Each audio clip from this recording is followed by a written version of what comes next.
here for the Fantastic Four number 45 drop. Hopefully, you are going for this because I think this is going to be a good one. It's a good morning. We've got Mustus Bustus, Tony Dolce's here. Thanks for coming by. Mo, how are you doing this morning? Oh, chilling, brother. Big day. We got Rainmakers NFL preseason packs drop tonight. We got some other packs dropping, but I gotta make it through the day first. So Right. looks like we're doing a VeVe drop. Yay! Yeah, well, you know what? It's been a little disappointing lately, but I think this is an okay comic. I'm not sure you're gonna make any profit. By the way, we are not professionals; it's for entertainment purposes only. But I do think this is worth going for $6.99, 7,500 editions. I'm going for it. So we've got a few minutes on the wait list. So yeah, if you guys going for it, you can play the game that Mo plays, which is you wait for some eights or something like that, and or do it my way and just do it right away. Eight Gate's dead. 8 Gate's dead. I didn't get the second pencil, so in my mind, rip 8 Gate. Rip 8 Gate. So yeah, so depending what you want to do, wait until the last moment. I do not suggest that. That's when crap happens. And so I would just go for it right away, but do what you want. And good luck. I know you all get on the wait list. We got Backdoor here. Captain Obvious, how you doing? Alejandro, it's good to see you. And here we are. So we do have we do have some minty fresh numbers we'll put up eventually when the drop starts. Looking for that first mint 176, last mint 7,500. And the key mint, which I don't want you guys going for, is 1965, which is the year of this comic. And remember, 1901 and 1923 are related to Disney. So 1901 is Walt's birthday, and 1923 is the birthday of the company Disney. So some people think those are worth it, some don't. If you can get it at floor, it's worth it. Trust me. And there you go. Mo, I know you're gonna try for this, right? Because you have some extra gemmies, which you never had for a while or for a long time. Yeah, I'm still living on Iron Man profits, man. I know, right? Yeah, and I'm gonna get that Iron Man back probably like $80 real soon, $85. It's still that psychological barrier of 100. It's gonna be hard to crack that, I think, but once it does, and it will, 85 is probably next Right. target. I don't see it really hitting much below 80, to be honest. Not maybe unless the market tanks. If the market even if it tanks, I think they'll be scooped up too quick at 80. I really do. I mean, you might see them just same way we talked about the back cows last night after the show. True. You might see back cows go up for 279 from time to time, but I mean the floor price is not 299 even on those right now. Like it's still higher. It's just people will come in, and whether they just want to get out and break even at 300 Right. or whatever the case might be. But yeah, if they're desperate and they need coins real quick. I mean, I've certainly, or at least in the past, there were times that I needed 100 gems, and I'd take maybe a 40, 50 gem loss if the thing I was going to buy was going to make me a couple hundred gems. Sometimes you do that. So that's also probably why a lot of those might just get dumped, or they got their utility out of the Batman, or they didn't get the Batman, and they're like, screw this, or the McFarlane Batman. But anyways, Tony Dolce, did we do futters? We don't do futters anymore, unfortunately. OG Vault is not streaming, so we do the flip, which was a great name, and we can thank Mo Knows for that. And it's a little bit more positive, although futters wasn't actually that, wasn't totally unpositive, I guess. So yeah, we did that. So if you want to go look up on YouTube, it is out there. Or go to your little backstory, a little lore on Futters or the Flip. Originally, I wanted to call it the Flip when it was Futters. When me and Volt started talking about it, and it was basically like, nah, we gotta have more negativity. So we actually wound up just pushing the whole Futters brand, even though I think most people understood within like a fucking week or two, it was Fudlight basically. Right. I was not. I mean, I would be negative just to kind of meme it and play it up, but. I mean, listen, I am pretty positive in this space. I'm just more of a realist, so I'll give a little more of a realistic take than some people. But, I think at the end of the day, it's just the show is pretty much the same. So, yeah, the Futters is now the Flip. It's me and BE. We'll be bringing on rotating guests on a weekly basis. And, it's a good time. Yeah, it's good. I see Gus is here. Hey, Gus. Last night we had MJ on, which is a good friend of Mo's. God, man, he's a smart guy. And guys, just get ready. You got about 40 seconds to get on the wait list if you want to get on right away. Real smart guy, put together a website with lots of free information. He ties into the APIs of a few different projects, PFL, and what are the other two? So I don't mess up the names. Swoops and Footium. Yeah, which are two projects which I'm not going to promote or really support and be like, yeah, get into it, but maybe check it out if you're into basketball or soccer, because I am not a part of either of those two projects. But I do know MJ well enough, and I trust him enough to know that if he's going to, do the work that he does with the data, I mean, it's not some fly-by-night project, right? So, right. Yeah, I would definitely check him out if you're into, basketball, if you're into soccer, and you kind of like those, micro strategy games where you just kind of like set your lineup and let it play out, right? Exactly. Gus, I love this because it's one of my favorite commercials back in the day. I mean, BE might actually have to remake the commercial and just do. Wait, I've got it. I'm looking for it. I'm gonna put it in Discord so you can get it up there. I made a funny little thing about that. Hold on, let's see if I can find it. With Fudweiser. With the Fudweiser. There you go. Hold on one second. I got to go back like a year. Tony wants to know if we plan on going to New York Comic Con. I would probably go more than anybody, but I tried to go last year. I just can't bring myself to go, man. It's like, I could go. I could try to be best friends with David Yu and maybe get a logo. But at the end of the day, I don't really care. It's not really my scene. It's not what I do. We got Kobe Collects. Hey, thanks for dropping by. He's a good guy. He likes to do lots of fundraisers too. When's your next mental health fundraiser? I'd like to join that.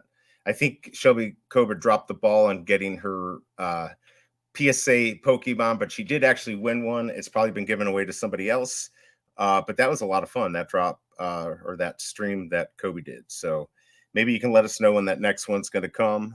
Because guys, you donate an amount and you get you can win lots of good prizes. Kobe's got good stuff, but not your Walt, Mo. Sorry.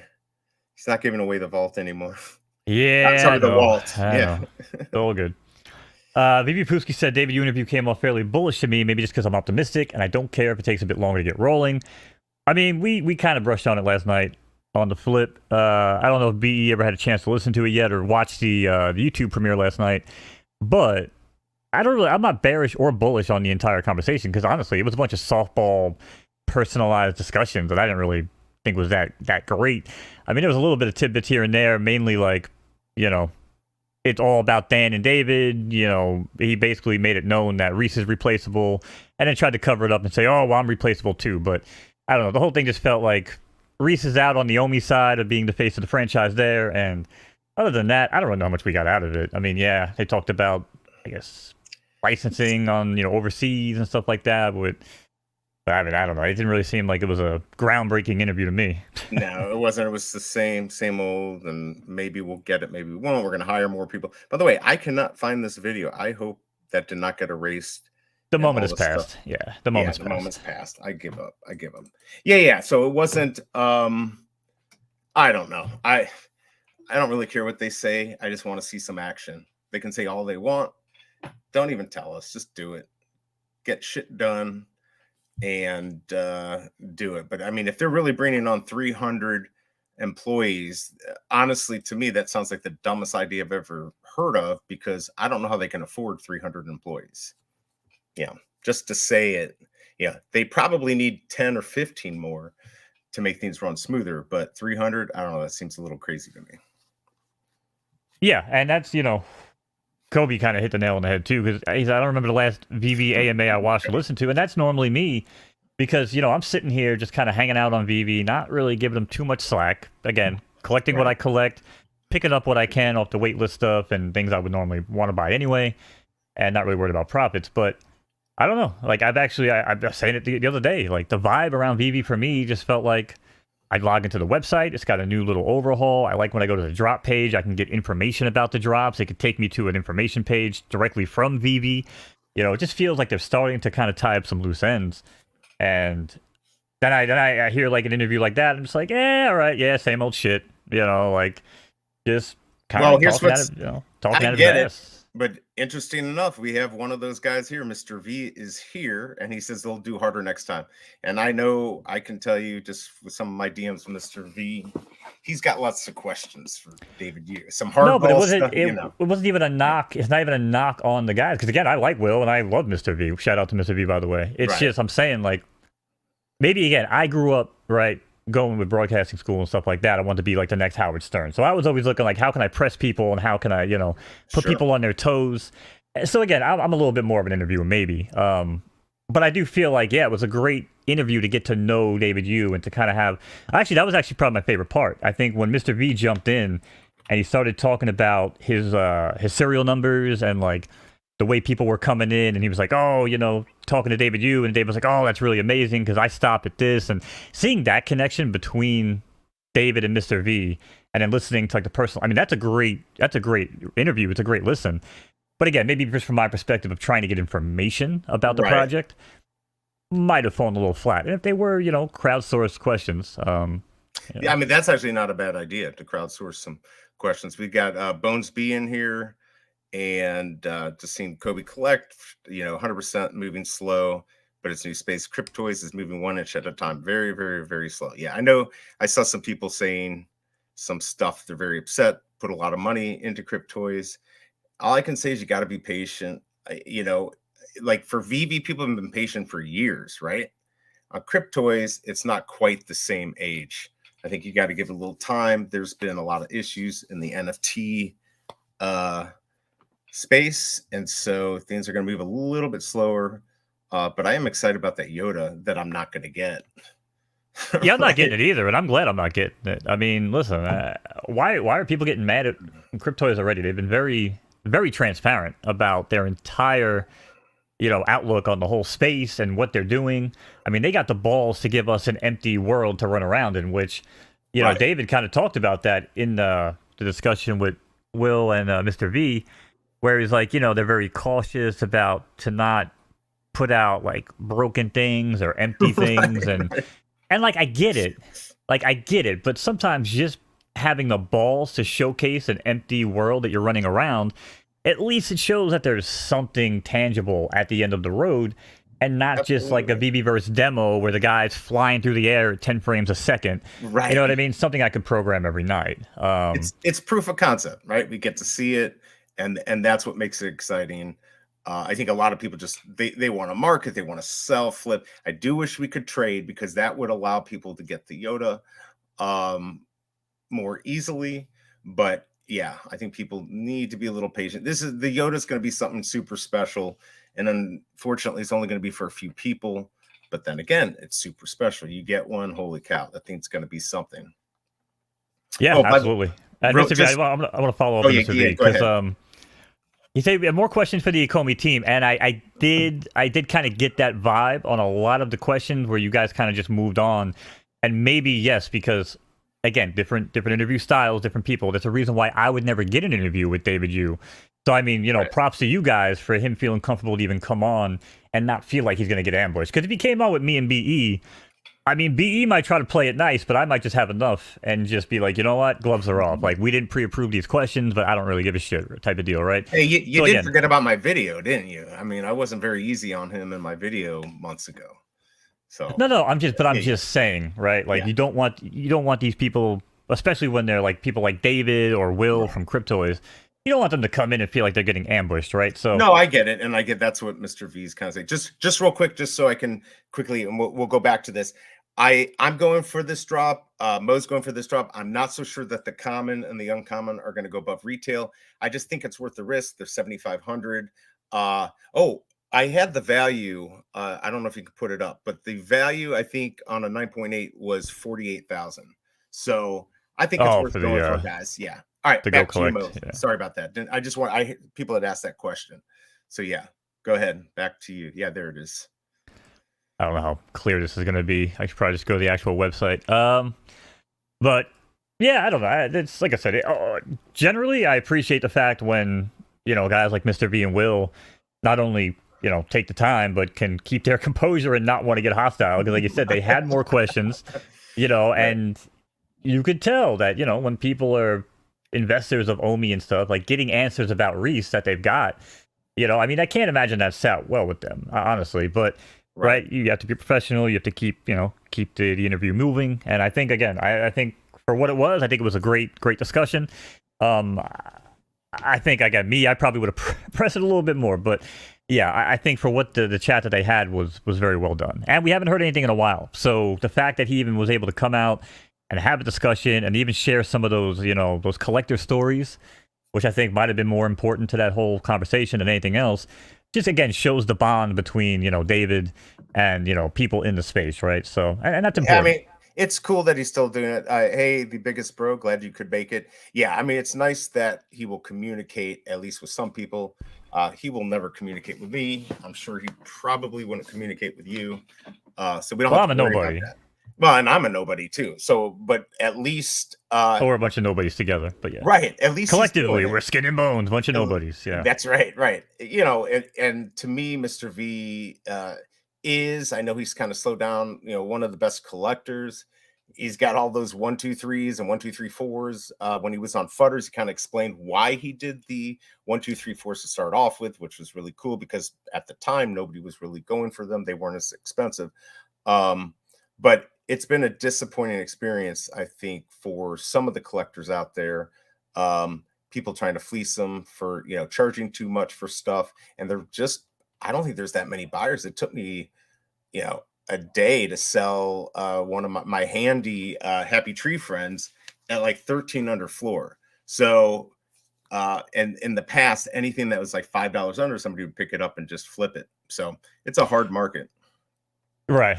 I mean, most markets right now are in some pretty precarious places. Obviously, we talked about Todd McFarlane last night, Interoperability, not really doing shit on OpenSea. I mean, still doing pretty well on, the McFarlane site, but I mean, that's no different than going to VeVe, and it's no different going to Palm, and it's no different than going to HRO, and again, totally. We talked about signing in with, Google to every other site and how that's going to work. In my mind, that's the future of interoperability. But Palm, Big A said, he feels like Palm is dying.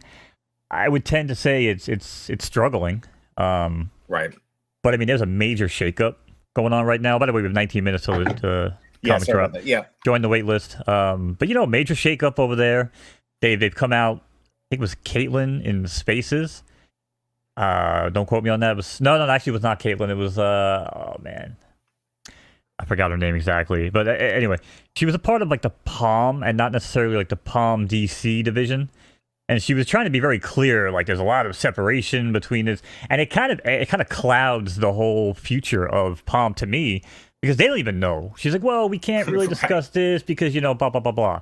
And basically all she was able to say was that, we're being acquired by Candy, and, Palm CEOs and Palm people are being, given, director jobs or whatever inside of Candy in higher spaces. So it just kind of sounds like everything's moving to Candy. So yeah, why would people keep going to Palm?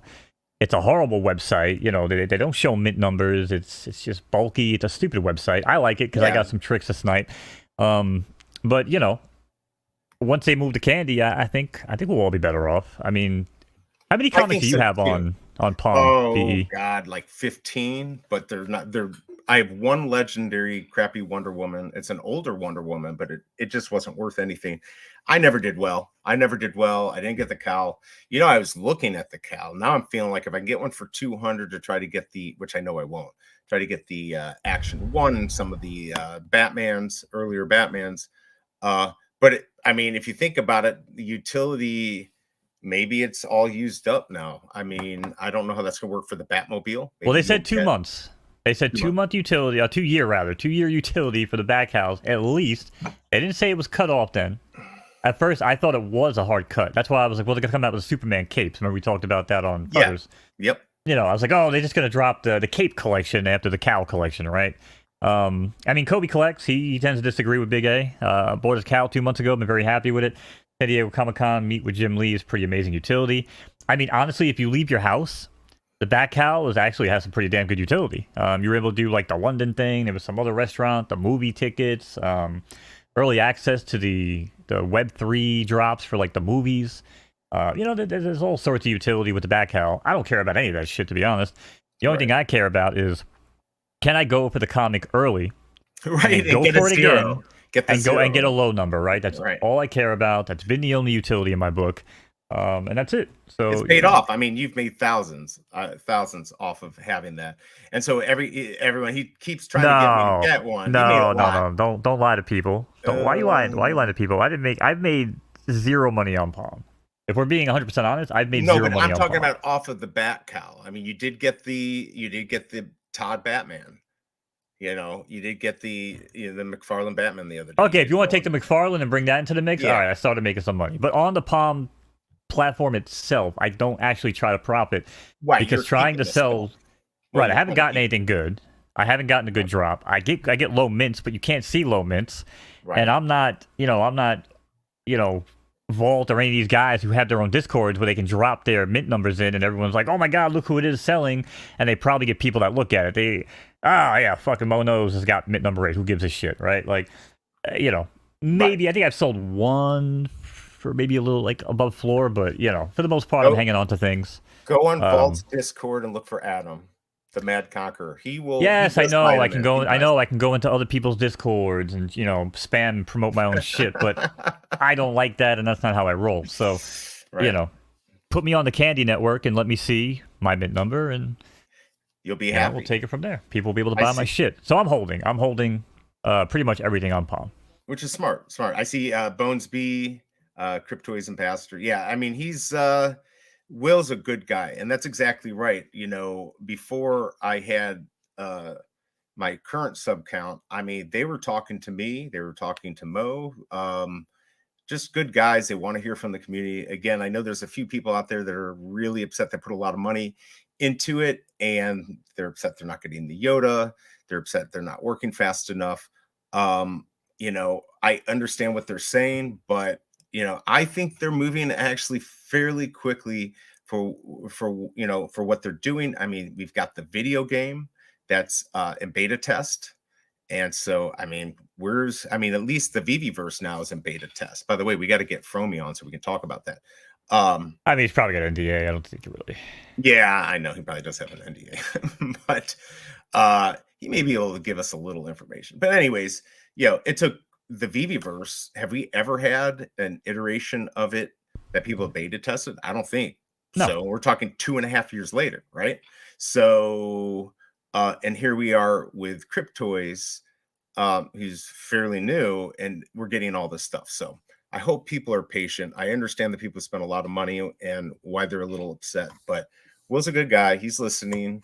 You just gotta be a little patient. So yeah, and listen, I mean, the beauty of the world that we live in, right? Bones V, this is why I love Will from Cryptoys, and then follow up LD Live. I'm not a fan of Cryptoys. They look ugly, and they don't tell you how many editions are left, no market. And you know what? And those are valid, right? They're valid points, valid criticisms. The difference I would probably say, me personally, and maybe this is more of like a game dev programming type of mentality, but we saw it last night when I was talking about with MJ.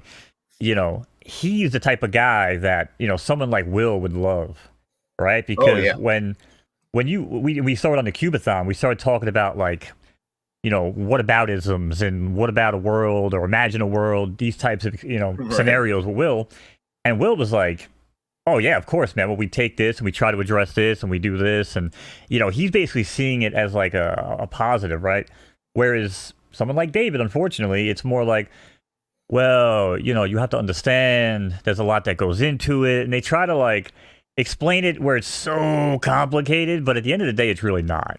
It's all code, it's variables, it's if you have shitty code, yes, it can be very hard to implement because your code is so broken that I've done it where I just sloppy coding and I change one little thing, and I'm like, wow, now the whole executable doesn't want to run because I changed something, and then, like a butterfly effect down the road, in the code, now it's broken, right? So again, different strokes for different folks. It's how you approach the data and how you approach the programming.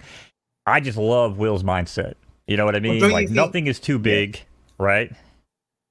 Well, what I was just quickly say, sorry to interrupt you. The thing with Will is this isn't his first rodeo. And I know David used other stuff, but like Will has gotten Series 1 funding for multiple companies. He started when he was a kid programming, and Right. on-chain studios, and I forgot who said it was ugly.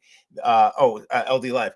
They are, and there's no guarantees. I have no inside information, but they are looking at other ways to do, potentially maybe characters that look more like they did in their packaging in the 70s or 80s. So those scenes they're looking at, and I understand some people don't like that cartoonish look. I think it's really cool, the unboxing and everything. I think it's fun. But Will knows what he's doing. He's done it multiple times and he's been successful. And I think that's why he's a good person. I'm not so sure on David Yu, although I will say I don't want to take anything away. I think VeVe is what he's done with all the IPs is absolutely amazing. I couldn't do it. It's just Oh, for I'm not sure. so sure that he knows how to run a business as well as some other people. And that's the first thing you got to know. You got to know what you don't know and bring in the people that can help you. Hey, and the wifey's Yeah. gone. We got Shelby Cobra. Shout out to Shelby Cobra. I do actually want to touch on that, but Jeff says, I love the Cryptoys, but it seems to be the first step of pay to win like every mobile gacha game. That could very well be the future of Cryptoys. I don't think that's what it's going to be, though. I mean, it very well could be. I could be wrong, but I just the way that he explains what they're looking to do, to me, it just feels like a very, again, I imagine like a carnival, where you go in and it's just kind of like Robloxy, where you jump into like just a main server and it's just, build your own adventure type of deal. I don't really know if it's going to be pay to win because, especially nowadays with all these Web3, pay to play or whatever, play to win, make money economy type shit. They all failed, right? So, can anybody name, by the way, like a money making NFT game that you actually made money on? Because I'm pretty sure they all freaking failed. I mean, Right. Illuvium, absolutely not Illuvium. What was it? Axis Infinity was a big one. You just can't have one thing, right? Like Fate and Arena. You got to have multiple avenues. I think with Cryptoys, it's learn how to play with toys in, online on the internet. It's also potentially they'll have a market and you can sell and trade, and there's going to be games. I think it's just they talked about a cartoon for their UFO Escape project. So I mean, they've got a lot of things going on more than just a game. So I think that also makes them a more interesting project than just a game pay to play type thing. It's actually a good idea.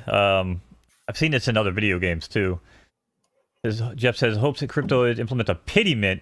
We have a higher chance to mint the higher rarity if you get crap. So yeah, basically the text like, hey man, your luck has been so bad. Like, you know what? Right.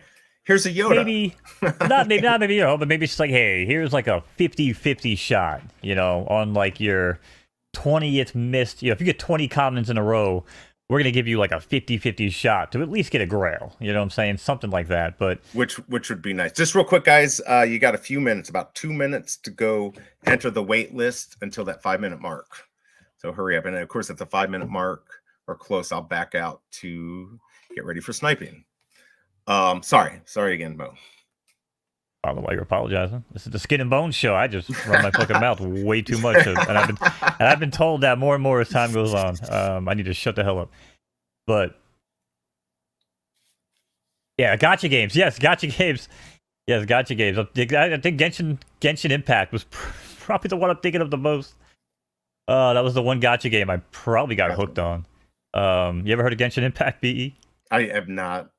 But Genshin Impact is like crazy waifu simulator, gigantic jugs bouncing around. But they have actually a pretty cool game, to be honest.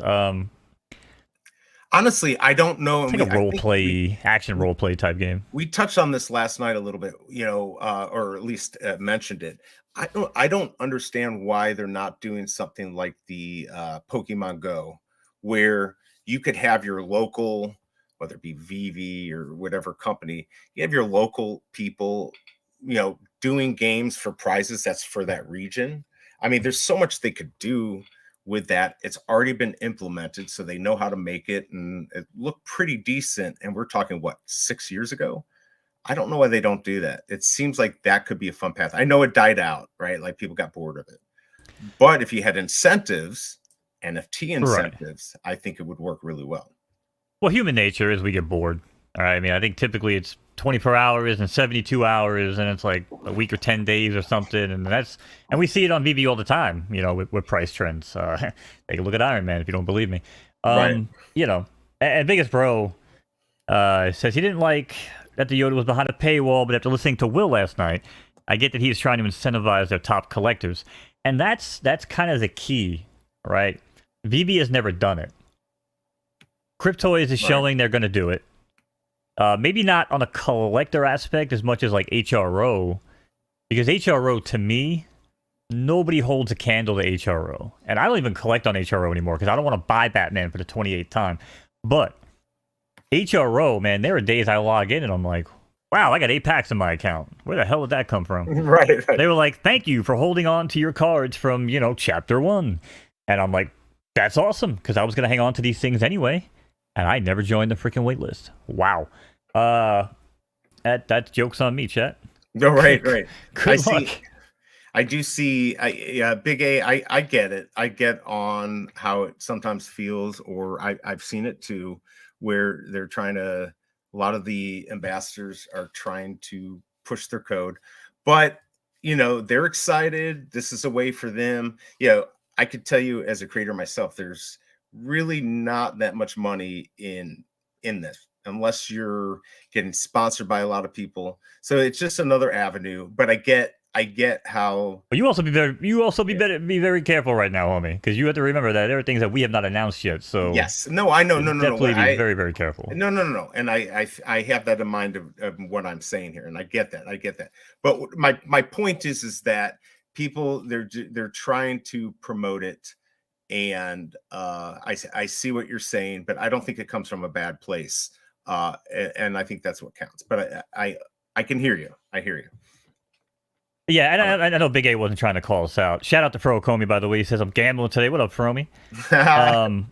Listen, I understand it wasn't directed at us, Big A. And listen, you're not wrong. But I will tell you this, and I mean, I'm probably one of the bluntest fucking people y'all have ever met, honestly. Because I don't care. And Big E will talk. He probably cries sometimes when we get off these calls. He's like, I can't believe Mo just said that to me. But I'm never gonna sugarcoat anything. Like, you know what I'm saying? If you don't understand that I am a gigantic He-Man, Masters of the Universe, you know, junkie from my childhood, then you don't know me. I don't care. Like, see you later. You know what I mean? If you don't understand that I've been blatantly honest that I'm not a huge Star Wars guy. I fall asleep every time I get to the second movie. You know, and it is what it is.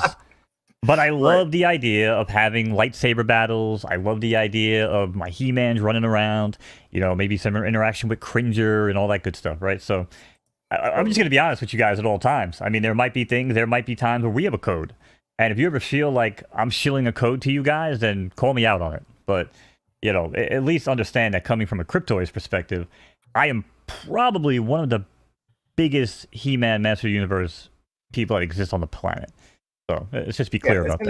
It's exciting. I think it's an exciting project, and so, and I'm not right now. I'm not worried about being able to sell stuff and all of that, whatever. I like what they're doing, and I like the fact that not just we do, but almost everyone has access to their team to communicate with them.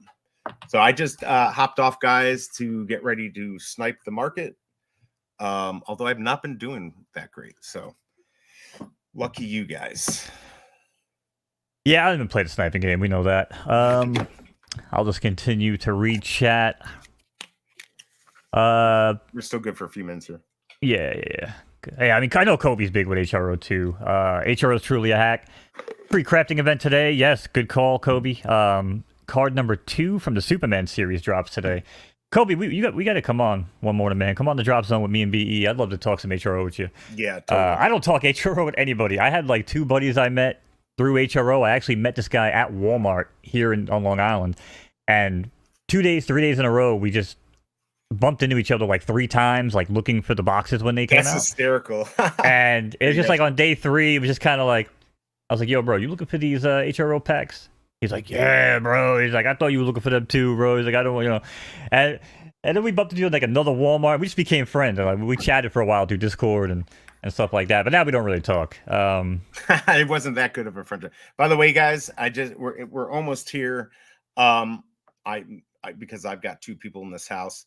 We've got one dropping soon and one wait list. So I think that dropping soon thing still works. So if you got dropping soon, I think you're getting it. If you've got the wait list, I don't think you're getting it. And we got Michael Campa in the house, a big whale. Glad you could be here. Hell yeah. Shout out to Michael Campa. LD Live, funny. I always love LD Live's comments.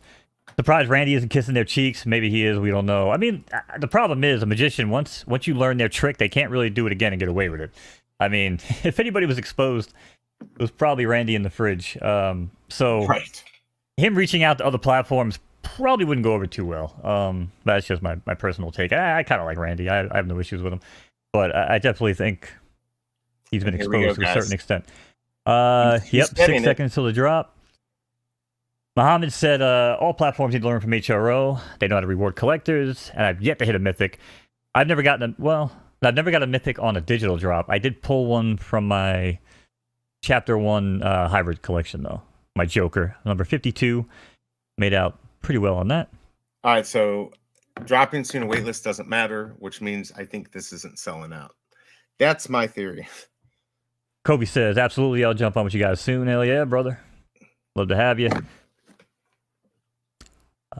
Let's see. Gus says, all friendships die, especially new ones. Well, especially ones that take place in like a bull market. Right, you know? Because I've actually reached out to the dude, King. I hit him up, you know, even like over the times, like, yo, man, you checking out Rainmakers? You checking out, you know, Photo Finish? You know, because if I meet cool people, again, it's always weird with financial advice. MJ, I kind of run into this with MJ. You know, he's like, oh, I kind of want to get a cowl, and I'm like, they're worth it, but man, I hate telling people to spend money. Right, because if you're wrong, then you're like, you screwed them over, right? Yeah, you know, it's just one of those weird catch-22s, can you put up the sniping numbers? No. The fresh. Yeah. You would think I'd have them memorized, but I don't. Let's see. I already see Mr. V on there. Yeah, we got 389. Congrats. I don't know what rarity, but good stuff. And it said waitlist closed for Jared, and he got number 389. Yes, there must be a lot still on the market, is what I'm assuming. So there might be a good rebound here. Yeah, I was gonna go for this one. Like I said, I just too busy running my freaking pie hole. Yikes, man. I have not gotten any good mints lately. Yeah, did we get any L's in the chat? I don't know. Did everyone I feel get like one? I feel like these, everybody just kind of expect to get one, right? 4.4K, and obviously take a while. I wasn't to be sure. delivered. I wasn't sure on 7,500. This being $48,000 comic. Inhumans is fairly well known to everyone. Ooh, I almost bought that. I don't think that would have been worth it. Wasn't that the movie that just came out recently? Yeah, but wasn't it? Or was it a show? Wait, no. Nope. No, it wasn't Inhumans, was it? No, but we just had a comic. We just had. What was the one with Salma Hayek? Oh God, I don't even know. Hold on a second. Because I'm gonna keep it a buck with you. I kind of enjoyed that movie. I don't know why. I felt like I should have been bored the entire time, but like the deception and stuff. Just I don't know what freaking movie. Eternals, I think it is. Eternals, right? That was what it was. Yeah, Eternals. I don't know why I like that movie. I thought people actually thought it was a pretty good movie. Man, there's nothing. Flo says, without the VeVe community, this project will be already dead. Well, yeah, we talked about that last night. I mean, the VeVe community is responsible for probably the success of a lot of these other ones, right? Oh yeah, for sure. I mean, they are the same people on HRO, same people on Palm, same people on McFarlane. You know, probably why you see Black Todd and even Blue Todd, I think. They went up on VeVe after the McFarlane drop. So, I mean, you know, people were like, oh, I couldn't get on McFarlane. I didn't really like the drop system. It's buggy. It's stupid. You know, and then they go back to VeVe and they're like, well, screw it. I'll just buy it on VeVe. Right. You know. I got an uncommon, by the way. So, man. Ronnie Lido, what up, brother? Says he accidentally how's it had going? notifications on. Well, you're forgiven for today. Today only. Yeah, don't do it again. Gus said a series about Inhuman was canceled on Disney Plus, had 1 season. Okay, yeah, I don't think I ever watched that. I try to watch all the Marvel shows, me and my girl, and after Loki, she basically watches like the pilot, and she's like, you know what, dude, just watch them on your own. I don't really care. I thought Loki was pretty good, actually. Oh no, she loved Loki. I love okay, Loki. she did But like, yeah, after Loki, like we tried to watch like Hawkeye, which I really liked Hawkeye. I thought that was good too. Yeah. But yeah, especially the new ones. I'm like, hey, you want to watch, you know, Secret Invasion or whatever? And she's like, nah, you watch it. I'm like, all right, cool. So, you know. Yeah, I've got a lot to catch up on Disney. Man, there ain't. Hold up, LD, you calling us Moon Boys? Wait a second. Wait. We better start saying some shit here. I'll send you the I'll send you the damn StreamYard link right now. We'll have to settle this shit. What the hell? Listen, we all miss Vault, all right? But we have to realize that we live in an AV world after Vault, okay? It's time for Skin and Bones to rise from the ashes, and we're going to we're not going to dominate because, to be honest, I don't really care too much about most shit in this space. I do like the fact that you know we can have a good place to hang out, maybe have some good discussions. But if you're gonna come here and be like, "Ooh, I wonder if Mo and BE are gonna give us the up-to-date latest information on all things VeVe," maybe BE, but I'll kind of sit around, just get high and talk shit. Yeah, I don't know. I just like chilling out and trying to go for drops, sniping, giving some information. But yeah. All right, LD. All right. I say LD. That would have kind of insulted me a little bit because every time you type in chat, I'm like, man, this LD guy, I like him, and then you just insulted me to my face. Yep. No, I'm kidding. Yeah, no, we appreciate everybody who hangs out. I'm always down to. I don't want to say debate because I just enjoy a good discussion more than anything else. Yeah, it's fun to see like what's going on with all the projects, and you know, at some point, I'm hoping we're going to have some type of good news. I wonder if the VeVeverse, if they're going to actually release it after this test. Like, are they going to give us a little something, a little taste, just a racetrack? Could you imagine just a racetrack? We could actually use our cars. Well, if they do that, then those floor prices on DeLoreans and especially those kits. Oh boy, those kits are so disrespected. Yeah. Again, not financial advice, full transparency, blah, blah, blah, blah, blah. I own one. I'll probably buy another 2 or 3 kits before they actually pump. I don't own a one-of-one DeLorean Interactive. I will buy it. Probably just not yet. But, yeah, I mean, if they drop something like that, we're looking at some insane movement on the vehicles alone. Oh, yeah. And I think that would be an easy one, considering that it's already kind of set up. LD says, are you buying the comic, Mo? I didn't see you buy. I said I was going to buy it. I didn't want to feel like I was rugging you guys. I will buy it on the rebound, just to go for a secret rare, even though I know the floor price is $3 on a common. But I will go for it. I kind of do like the secret rare. I mean, this guy's full spread eagle. It's actually been a dream of mine to own one of these Red Bull flight suits, mainly so I can wear it on a plane. I do not fly. I do not like to travel through flying. Yes, I know chat's going to tell me right now the data of how you're more likely to be killed in a car crash and whatever. I've lived through 3 car crashes that most people thought they would have died from. So I'll take my chances. But I do kind of like the secret rare cover on this. You have to do more control. So I'll go for it. They'll probably give me a common and probably like the highest fucking mint number you can get. But we'll have fun. It's still worth it. By the way, I think I told you, not everyone knows, my uncle flies, and his engine just crapped out, and he survived. Crazy to me. He survived, but he flies the Cirrus, which has a parachute, and he didn't pull it. And now the insurance is like, well, we're not going to pay for any of this. It's like $25,000 to repack the parachute, to get it off the farm. I mean, it's crazy. But at least he survived, right? That's all that matters. But yeah, I don't like planes. I'm not very big on them. Yeah, but I will fly. I will fly. I won't turn this into too much of a like a shrink fest. But I've had a few like very very haunting dreams throughout my life that just stuck with me, and one of them's always dying in a plane crash. It's always ultra realistic.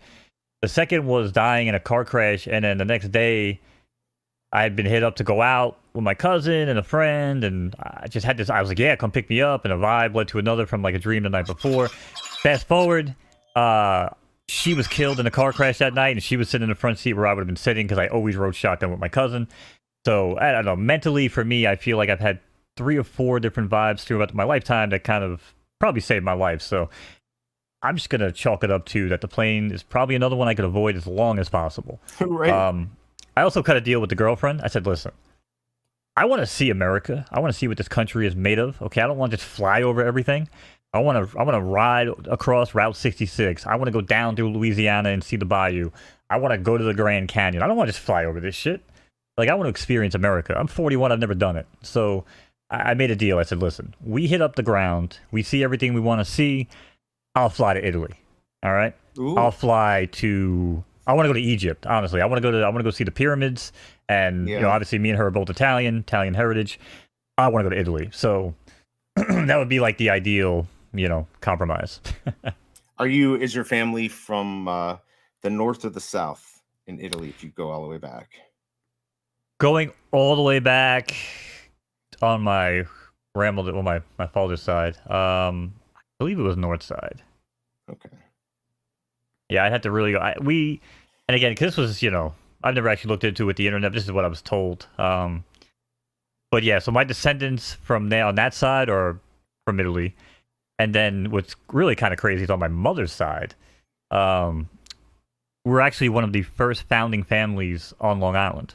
Oh wow! And so we have a like an old, it's called like the old Bethpage Restoration Village, and what they did is they picked up like all these old houses when they were going to get torn down, and they basically created like an old village that, you know, resembles what like early colonial life was here on Long Island.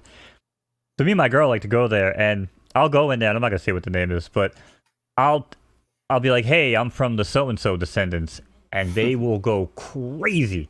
They'll be like, oh, come over here, Sally. You'll never believe. And they'll start telling me about like my family coming off the Mayflower, and oh yeah, dude, there's a lot of history coming from that side. Oh, so, dude, like, that's freaking cool. Oh yeah, man. So like, you know, now again, how much can we really travel to, you know, the Pilgrims and stuff like that? I don't really know too much about that from other than like England.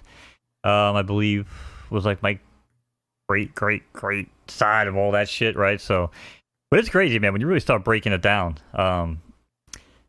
There's so much to see, right? Like, I would love to trace my roots and, you know, check out my heritage.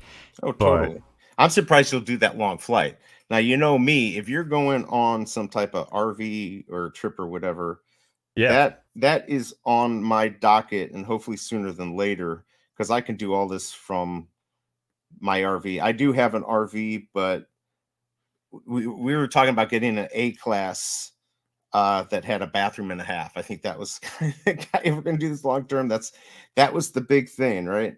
So, and by the way, Shelby Cobra sent me an article the other day saying that the RV market is about to crash. So hold off on buying one. You might get lucky.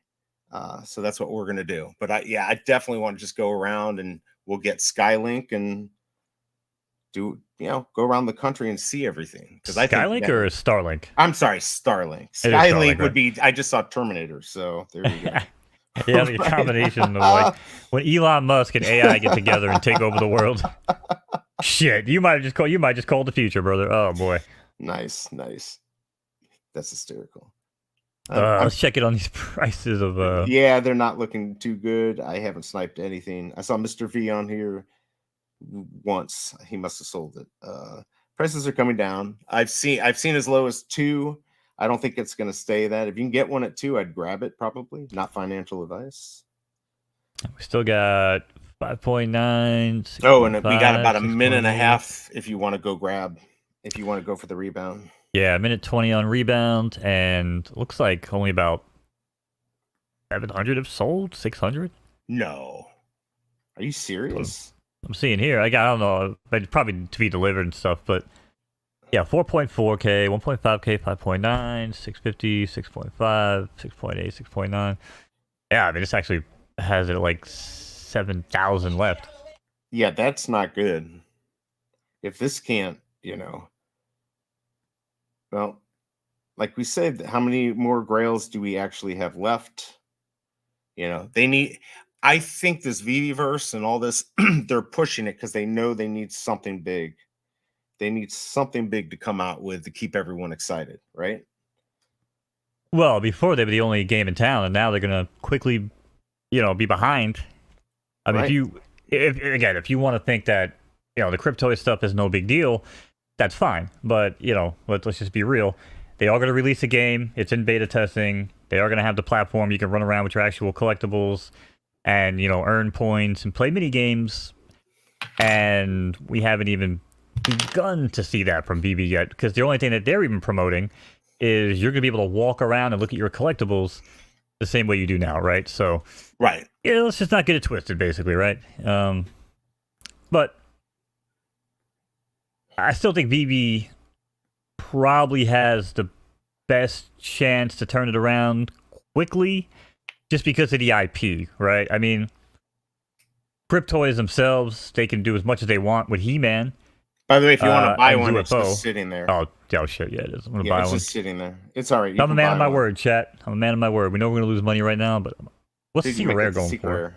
Oh, here, hold on. Give me a second. I'll look. Well, I'm gonna buy it anyway, but 88. Wow. Yeesh. I figured it'd be more. Let's 10x our money, chat. Here, watch me do it live. I was gonna say it's still 250 on the common. Wait. ¿Qué pasa? Did you get it?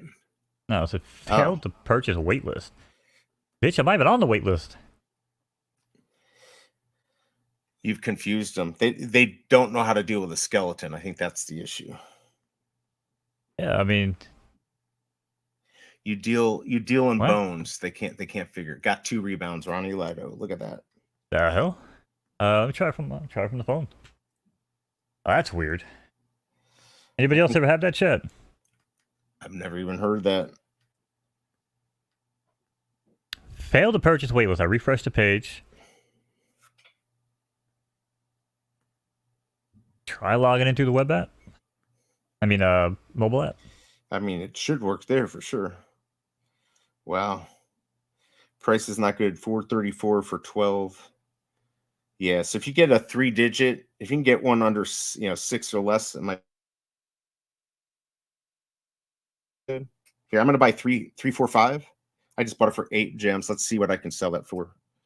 I'm thinking I can't sell that, but it is 345. So let's try 14.99. Get rid of it. Dang. I'm now in on mobile. Sold out. No shot. Oh, it's sold out now. Wait. Yeah, now. Yeah, because if you could just sit there and buy it, I bet you people would do that. Wait. Oh crap! Oh, that whole time you saved by the bell. Now I kind of want one. See, I'm saying this is scarcity. Like now I feel like I'm FOMOing. For $8, you can buy 515. Just go on and sort it low to high and buy the lowest number at the cheapest price. Wait a second. So the Inhuman show can't even make it one freaking season on Disney Plus, and 7,500 of these bastards just sold out. What? Yeah, because it's an old comic that has good value. People, see potential. So weird.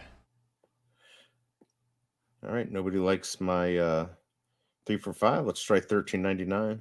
You guys will watch my sniping skills or lack thereof live. I guess I have to go buy one off the floor. I guess, huh? Jesus, yeah. Pathetic. Well, you might want to see if you can get. Oh, I just saw. Okay, so there you go, guys. Let's see who bought it. If it was you, Mr. V, that'd be funny. Whoa. Let's see here. Oh, I thought I sold something for $1,000. I didn't. All right, so I bought that for 8. I sold it for pesos. 12. Yeah, bought it for 8, guys. I bought 3 for 5 for 8. I sold it for $13.99. I tried $14.99. I could sit there all day with $14.99. But my time's worth more than doing that these days. So Time is money. Time is money. Time is money. I still find it funny. I'll ask people all the time, what's the most, valuable commodity in the world? And most people still tell me the dollar, and I do laugh. But there are a few people who actually give me the answer of time. Yes. Time would be it. Or how about health? No. Health is not the best commodity. 343 for 27.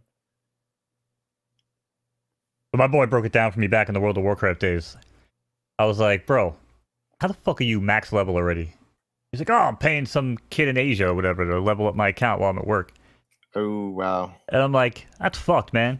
I'm like, I'm here busting my ass, getting my ass kicked, solo and shit, and you just come home and you're higher level than me. He's like, bro, I go to work, I make like $18 an hour, and I pay this dude like $4 an hour. So wow. He's like, my time is worth more than my money. And I was like, okay, you know what? Now I see it your way. And I've been hiring. No, I'm only kidding. I just prefer the grind. I prefer to do shit myself. You could probably vouch for that, but oh, I do too. I'm not. My son will be like, "Can you give me money to go like cheat? Pay to play." I'm like, I will grind to not have to spend $1.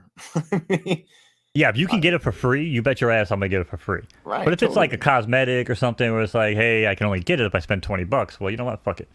I might have to spend the $20 just so I look cool. But right. Look like Daniel Cohn bought 343 for 7 and sold it for 27. Did you buy that right away or did you do that just now?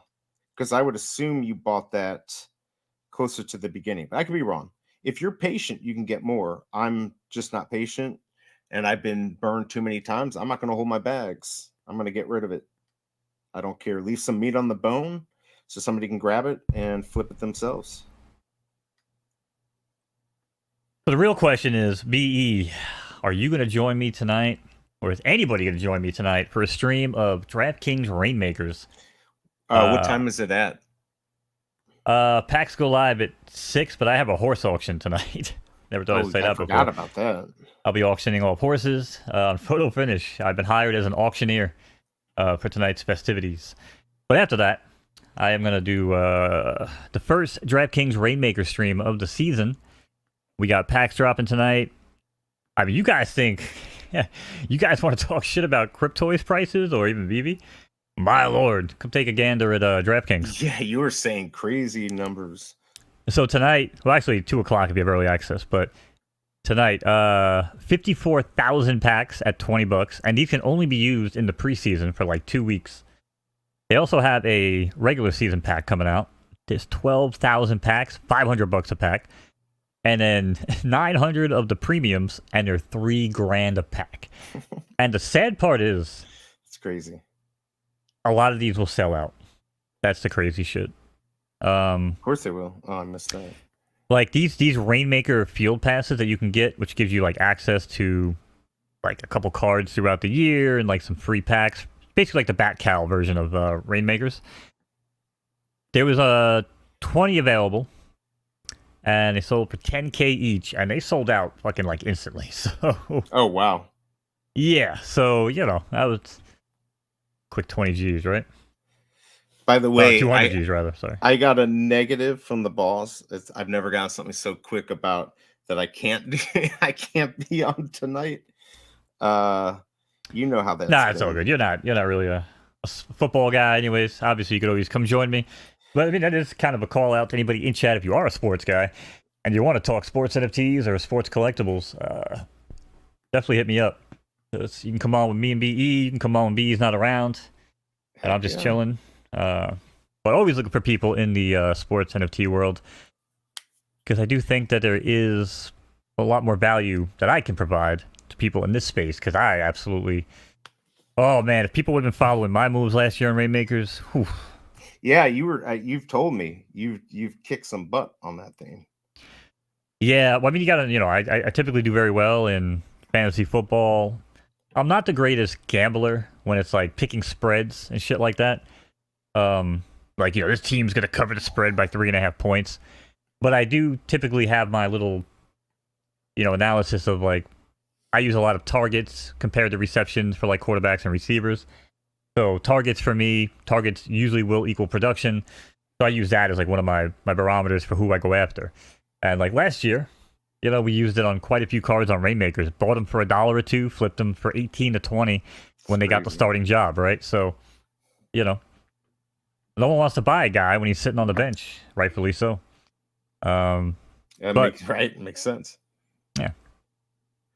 So I just Ronnie Lido says he's. He said, I don't respect money. It's funny. I don't care about sports, but I care about money. And he said, having said that, I don't respect money. It's hard to respect money on the internet when it's digital because you don't really feel like you're spending it. Yeah, it's easier to not think about it. You still there? Yep. Okay, I thought I lost it for a second. I just to let you guys know, I got kicked out for refreshing too much. So, F you, VeVe. That's all I have to say. F you, David. I'll say it to you too. I've told him. I told everyone I will pay extra money to put me through some type of test to show that I'm not a bot or scammer. Yet they keep screwing me. So you just hire AI to pass bot tests now. So I mean, it doesn't really. Well, that's true, right? I guess I could do that too. That's funny. LD Live. If I was on my channel, I'd 100% read that and probably discuss it because those are a bunch of weirdos. Those island boys. Yeah, I saw some shit with them and Aiden Ross, and I'll leave it at that. There's some weird freaking people in this world, and it's probably why I work on the internet. It's probably why I have a hard time leaving the house because every time I do, it just solidifies the fact that I don't belong in this world. Okay, I disagree. You just don't belong it in the way that most people like to be in. In the current state of the world and the way that it exists, I don't belong here because I am the fucking pendulum pushing back, right? Like, right. It's very, very hard. Like I said, when I walk into any sort of like business establishment and I have to do their job for them. And I'm not even talking about bringing up my own groceries. Like, I'm cool with that. You know what I mean? But if I go someplace and some asshole swiping on their phone and I'm like, hey, can you tell me where so-and-so is? And you just point to a fucking corner of the store? Or it's like, yeah, I think it's like aisle 4, right? Like, I get pissed, man. Because that's not good customer service. And these people don't even have that many jobs to do nowadays. And please stop me if I go on some fucking rant. But they don't even have that hard of a job to do nowadays. Back in the day, we had to do all the work. You know what I'm saying? Now It's like they got machines that do everything for them. Do some goddamn customer service. But yeah, I agree. Just by the way, just real quick. The other day I was at the grocery store and there's this fucking machine, robot, like just by itself, roaming around. I guess it's doing inventory, I guess. I mean, it's crazy. It's doing inventory. You can actually talk to it. You can actually have it scan things for you. It'll alert the store of like a spill or a cleanup on aisle 7. Nice. Oh hell yeah, dude. I had a video of me dancing with one at it was like ShopRite or something. Oh, I'm doing that now. I'm gonna have a whole conversation with it. Shout out to Joni. I called him Joni because every time I read his message, he's just crying like a little bitch. But Joey Hanuman, Cryptoys thinks, congratulations. Go fucking tell somebody who cares. Right. But yeah, it's like, I don't know. It's just crazy though. And Ronnie Lido, he's like, about a decade ago, I stopped going into restaurants and grocery stores. Yeah, it's hard, man. I have a hard time relating to the younger population. And even some of the population of people my age, I have a hard time relating to because they're fucking brainwashed and they're drinking the Kool-Aid of, fighting against the Matrix and all this made up shit. All right? Listen, totally. There's a couple things you can do in your life. All right? Wake up every day, treat people with respect, or treat people how you want to be treated, which, should be with respect. And just it. When you go to sleep every night, just put your head down and be a good human being, and that's it. And, if we could all do that, it'll be a much better fucking place. But that's not the world we live in, right? So when I leave my house, I'm like, oof. Well, let me ask you this, because I know you've done some stuff. I was in the food service industry for a while. I am getting sick and tired of all this freaking tipping that I have to do. Anyone else? They guilt trip you. I call it a guilt tip. Flipping the little tablet that says like, here, give tip, or no at the bottom, right? And they stare at you. Oh, it's driving me nuts. Like, I have a hard time with this, right? Because, okay, I don't know, maybe maybe I'm just old school, treat people with respect. But when I go up to a drive-thru, all right, and I yell at my girl about this all the time because she'll have a bad day or something, and we'll go to a drive-thru and like the person at the window is just a fucking moron, all right, and my girl will cop a little bit of an attitude, and the second she does, I'm like, pull away from the drive-thru. I don't want them making my food. Right. Like, the simple fact that, you know what I'm saying? Like, they have all the control of whether or not I'm getting sick all night tonight. And I'm going to be as nice as I possibly can be, probably overly nice, where it's like, oh, you couldn't hear me? I'm so sorry. I'll repeat myself 3 times for you. Absolutely, with a smile on my face. Please don't spit on my burger.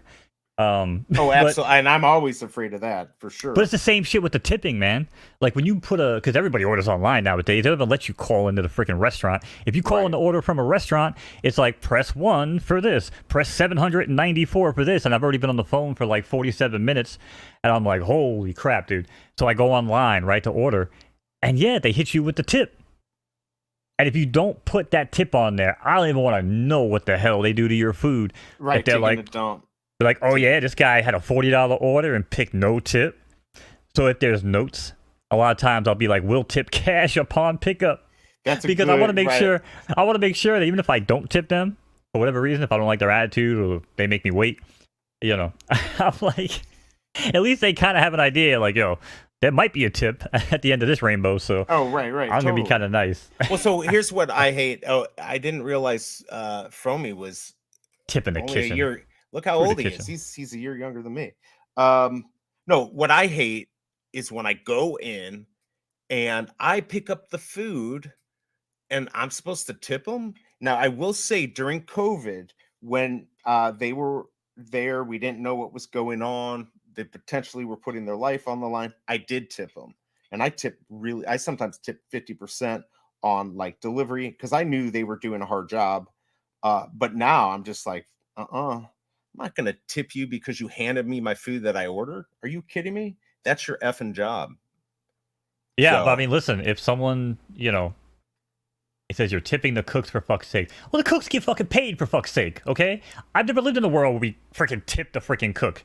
All right, so that's what I'm saying. We live in a world now where people just entitled. They feel like they're fucking entitled to everything. Which, by the way, Ronnie Lido, Fro Comey, if you guys want to come on for a new show, I just had the idea with me and BE.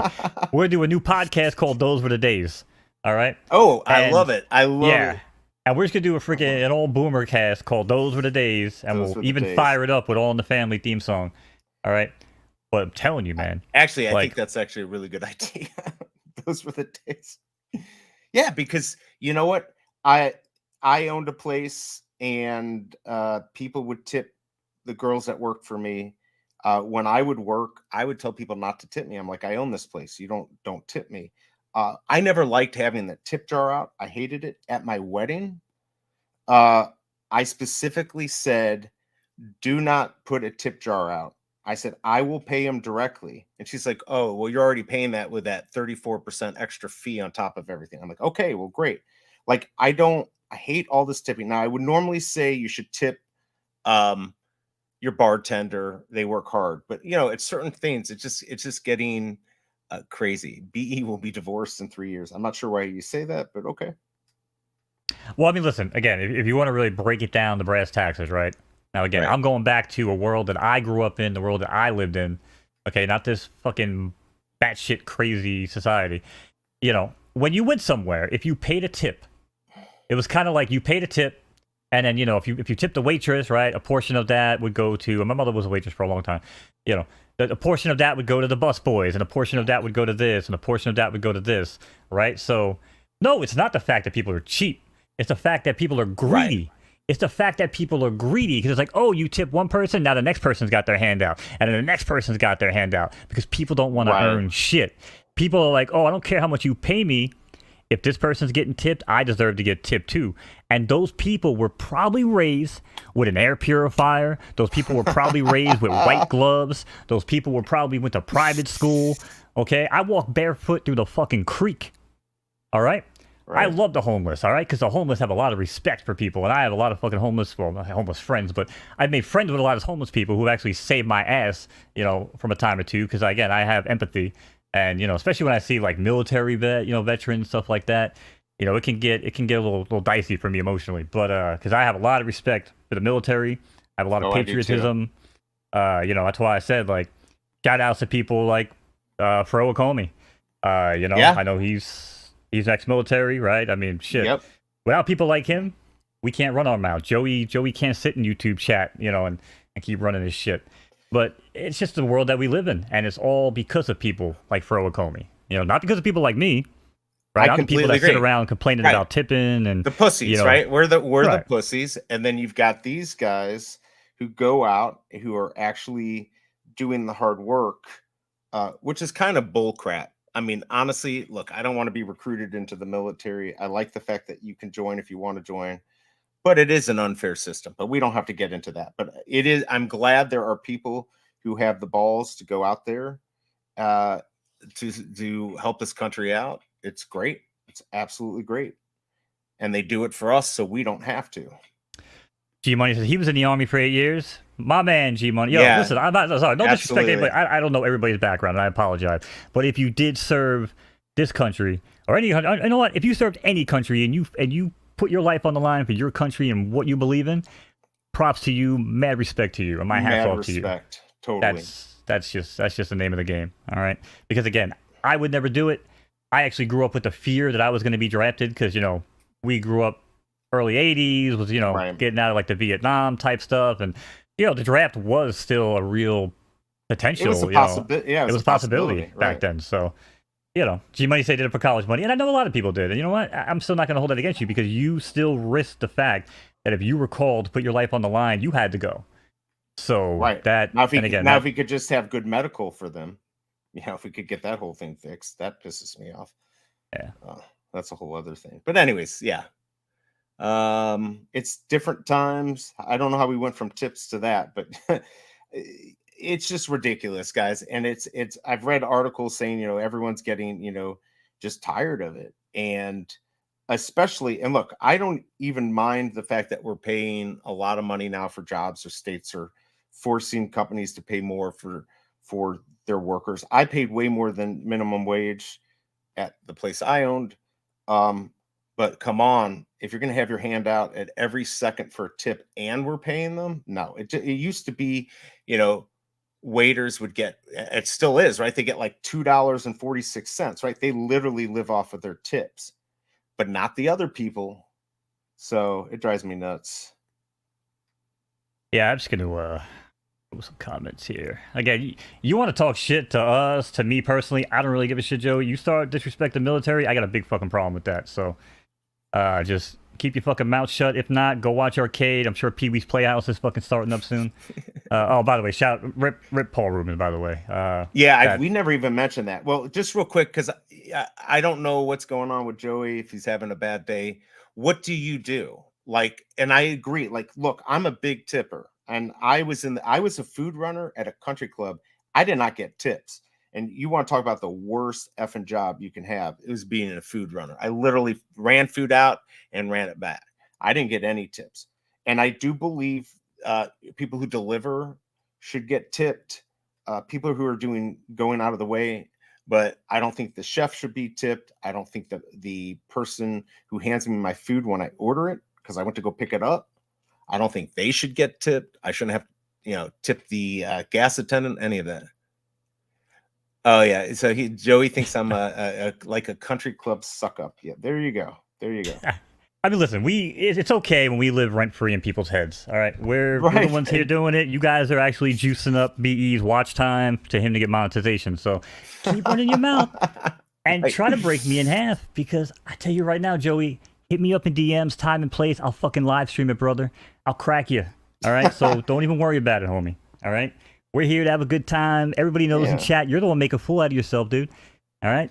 So again, you want to come here and have a good time? That's what we're here for. You want to come here and talk shit? Get lit. Go somewhere else. Yeah. Well, here's the thing. He's fucking with Shelby Cobra, who's obviously my wife. You don't want to mess with her. You don't want to catch the strike of the Cobra. I'll tell you that much. The Cobra yeah, let me just tell you, it's not just her, it's her family. She knows lots of people. She's not one you want to mess with. So, I mean, you wouldn't want to mess with Mo or me. I can tell you that, because I don't care if you're 6'5", 350 pounds. I'll still fucking fight. So, but go ahead, spit out. You are cheap, motherfuckers. Okay, all right. I don't know why you think I'm cheap. I will pay. Well, good apparently he's a tips. cook. All right, so listen, I think everything was fine with Joey or Joanne. I think everything was fine until we started insulting the cooks. Once we started, talking about tips and line cooks and stuff like that, maybe that's my bad. Maybe I'll walk it back a little bit. Sorry, Joey, I'll do better. All right, Well, I'll but actually. aren't they? Don't they share the tips with the waiters? That I have no problem with. What I'm saying is I shouldn't have to separately tip the cooks and tip everyone. Like, there's got to be a limit to what's up. So I get it. Like, being a cook, it's not an easy job. Maybe he's a chef. I don't know. It's hot. It's crazy. So, I don't care. You can say all the bad stuff. Shelby is already cheating on B. Hey, that'll make my life easier. You kidding me? Go for it. Talk about enabling that prenup, baby. I'm the one that wrote that prenup. Go for it, Shelby. Go for it. I got beat. No, I'm just kidding. That's shit. Masterclass on dealing with internet hate. Listen, Gus, I've been doing this shit for a long time in real life and on the internet. So people like this don't faze me. Again, I actually enjoy it. Some of these streams can be boring sometimes, but yeah, this makes it fun. I mean, he's helping. Wait, is Joey Tucson? Wait a second, what's going on here? Yeah, probably I would assume. Probably the only person I ever had blocked in Vault's channel was Tucson, so it would make sense. Yeah, it would make sense. So, yeah, but whatever. Look, you know what the problem is? He's probably one of those modern males, right? Modern society males. Was they like 70% of them are fucking virgins now? I forgot what the new data that just came out. That's probably. I just got done. Yeah, reading some research papers and shit about like the cause and effect of like social media and the uptick in virginity in modern men. So, listen, I mean, that very well could be the case. Again, it could be. He's angry. He's back angry. When I was growing up, some people went to the comic store. I was chasing tail. I mean, that's just how we rolled. Right. And here I am now, 41, got my tail, and I'm collecting digital comics. So right. It all comes full circle in the end, right? But it does. It does. These are different days. These are definitely different days. Back in the old days, I think Joey might end up in a car and getting crushed. I don't know. In a video game, it's possible. In a video game, yeah. In a video game, but that's just possibly something my family would have done. I don't know. Oh man, I got the damn security warning again. Well, it's a fuck around and find out mentality, right? I love the whole, and it's the pendulum, right? The pendulum is swinging back, where it's like people are just kind of tired of just letting people do whatever the fuck they want, and it's like, and I agree, because that's kind of how I've always been, and people tell me that I'm an asshole sometimes, but you really shouldn't have, said that to somebody. I'm like, well, they really shouldn't have come at me the way they came at me. Right. Like, I gave you a quick, weird little story that just still blows my mind. I went to go get went to Qdoba to get a burrito or a bowl. And like, the guy barely spoke English. I have a thick, weird accent. I was probably high out of my freaking mind. And I'm like, can I get a burrito or I want a bowl? But can you put like a burrito, wrap tortilla at the bottom? And the guy just had no idea, right? Just like couldn't understand what the hell I was asking, couldn't figure it out, was like draping the burrito on top of the rice. And I'm like, no, like underneath, Right. And long story short, this other guy comes over trying to help. Like, really nice guy, just trying to help. And like, for 3 minutes, just like, well, no, I understand you're probably emotionally hurt right now because you want your burrito. I'm like, listen, man, I'm not emotionally nothing. I'm like, I came in, I wanted to have a bowl. I asked him to put a burrito underneath. He can't figure it out. So I'm asking him now to forget the burrito and just finish making my bowl, is basically what it boiled down to. And then the manager tries to step in, and she's like 20 years old. And she's like, oh, well, you have to understand, like, right now he's feeling very overwhelmed. And I'm like, can I just get my fucking bowl, please? Right. Like, I don't care about how you... Care. Yeah, it's not. But listen, I wasn't being rude. If I would have been like, "Hey, asshole, can you hurry the fuck up and make my bowl?" That would have been way different scenario. But I was just like, "Hey, I understand we're having a communication problem right now. No big deal, buddy. It's cool. We're fine. I laughed. I gave him the thumbs up, you know? And it just turned into like this whole ordeal because it was like they were bringing feelings and like having meta discussions about what was taking place at the store. And it just blew my mind. And I was like, you know what? I got to stop leaving the house. Right, I get that. But you know, being in the food, because I was in the food, not just the food runner, but I was in the food service, and it is hard. It's not something I like, so I get it's not an easy job. And dealing with people, oh my god, dealing with my mother, oh boy, yeah, that's not fun. So it's a hard job. So those guys get a lot of crap, but and I'll So they defend usually them get paid up. pretty well too. I'm just gonna But throw now that out there. they're starting to get paid. Well, in New York, don't you have a $15 minimum wage, which for there is like $7.50 in the Midwest, right? Yeah, exactly. Pro Comey, I did get my burrito. Well, no, I got my bowl. Actually, it was not a burrito. I got a bowl. But I enjoyed it. It was just a weird scenario. LD Live says, "Do you have a Discord, kitten?" I love when people call me kitten. I do, but I don't really use it. Me and B should probably look into that as maybe just doing like a Skin and Bones Discord for some of our stuff. Because Yeah, we could. I mean, I could just have a PFL section, and he can have a, you know, whatever the hell he does section. Maybe I like say for right now, I was gonna say for right now, I don't know what you feel, but a lot of these guys are already on Vault. We could set up a channel. Supposedly, I am the Vault. I don't even know what that means. I think I'm hoping he comes back, but I'm not a yeah. guy who lives in the past, and this is the problem I have. Right, I right. love I Vault. He's gotcha. the homie. I get it. But he's gone, right? So we're just going Right. to move the fuck on. I don't need to hang out in this Discord and have people crying, "Oh, I miss Vault. I miss an internet personality." Get Right. over it. It's an AV. It's an after Vault world, okay? Yes, it sucks he's gone, but it's the daily shit of sitting around waiting. I don't live my life like that. We'll make our own Discord. We'll have a good time. We'll fucking enjoy ourselves. I don't need to sit around and listen to fucking pity parties. It's just Nope, I'm fucking game, and weird. we've got Just some weird. fun stuff planned anyways, so probably would be a good idea to do that. Yeah. So I mean, again, that's no disrespect to anybody. Like I said, I fucking love Vol. He hits me up tomorrow. Mo, I'm coming back. I need help with shit. I got you, brother. It is, but right now he's not here, and I don't know. I love Ronnie Lido. I live in the moment, right? Like, oh man, it's just too many people worried about the future, living in the past. It's like, Jesus, man. Do we realize we only get one shot? We only get one freaking. And now I feel like I'm really going through an Eminem song, but I we was only get one just gonna shot. say it's Eminem. Hey, he won an Academy Award for that song. So. But it's true, man. You only get one shot, one opportunity, right? Like, I'm a gamer. I think most of us are gamers. And I grew up with the idea that, like, there's this reset button. Like, this mentality of, like, I could fuck around and, you know, shit'll happen and I'll just reset and I'll pick myself up and I'll dust myself off and try again. Now I'm quoting Aaliyah. You know what I mean? But honestly, you get older and I'm like, shit, 41, man, there ain't no reset button. So things just to be aware of, you know, take stock of the fact of what's around you, and again, try to live more in the moment. So, and that's kind of where it's at. I would agree. Gus said, "We are solid. Thanks for the stream." I mean, one of us is solid, probably not me. But I appreciate the kind words. LD said he's doing shrooms tonight. I would love to do some shrooms. I don't think I'd make it through a trip. We talked about this, I think, on the last stream. Yeah, I know I couldn't do it. Now I'm too old. I'd probably get away with shrooms. If you gave me acid or anything else, I'd probably be committed. I mean, shit, most people would tell you I should be committed regardless. But I was gonna say, you can put me back on. I give up. Oh, you gave up with the... Yeah, I'm done sniping. I might take a look here and there, but I'm bored. I'm even. Yeah. I got a free comic, whatever. But, you know, to kind of bring it all back in, because I probably went on some sort of weird boomer rant there, but, you know. we always do. That just drives me nuts, man, because it's like, there are people that lead, there are people that follow, and there are people that get the hell out of the way. And you could tell just by people in chat sometimes, those that just are followers, sheep, and those that just probably just get the hell out of the way because they're fucking useless to society.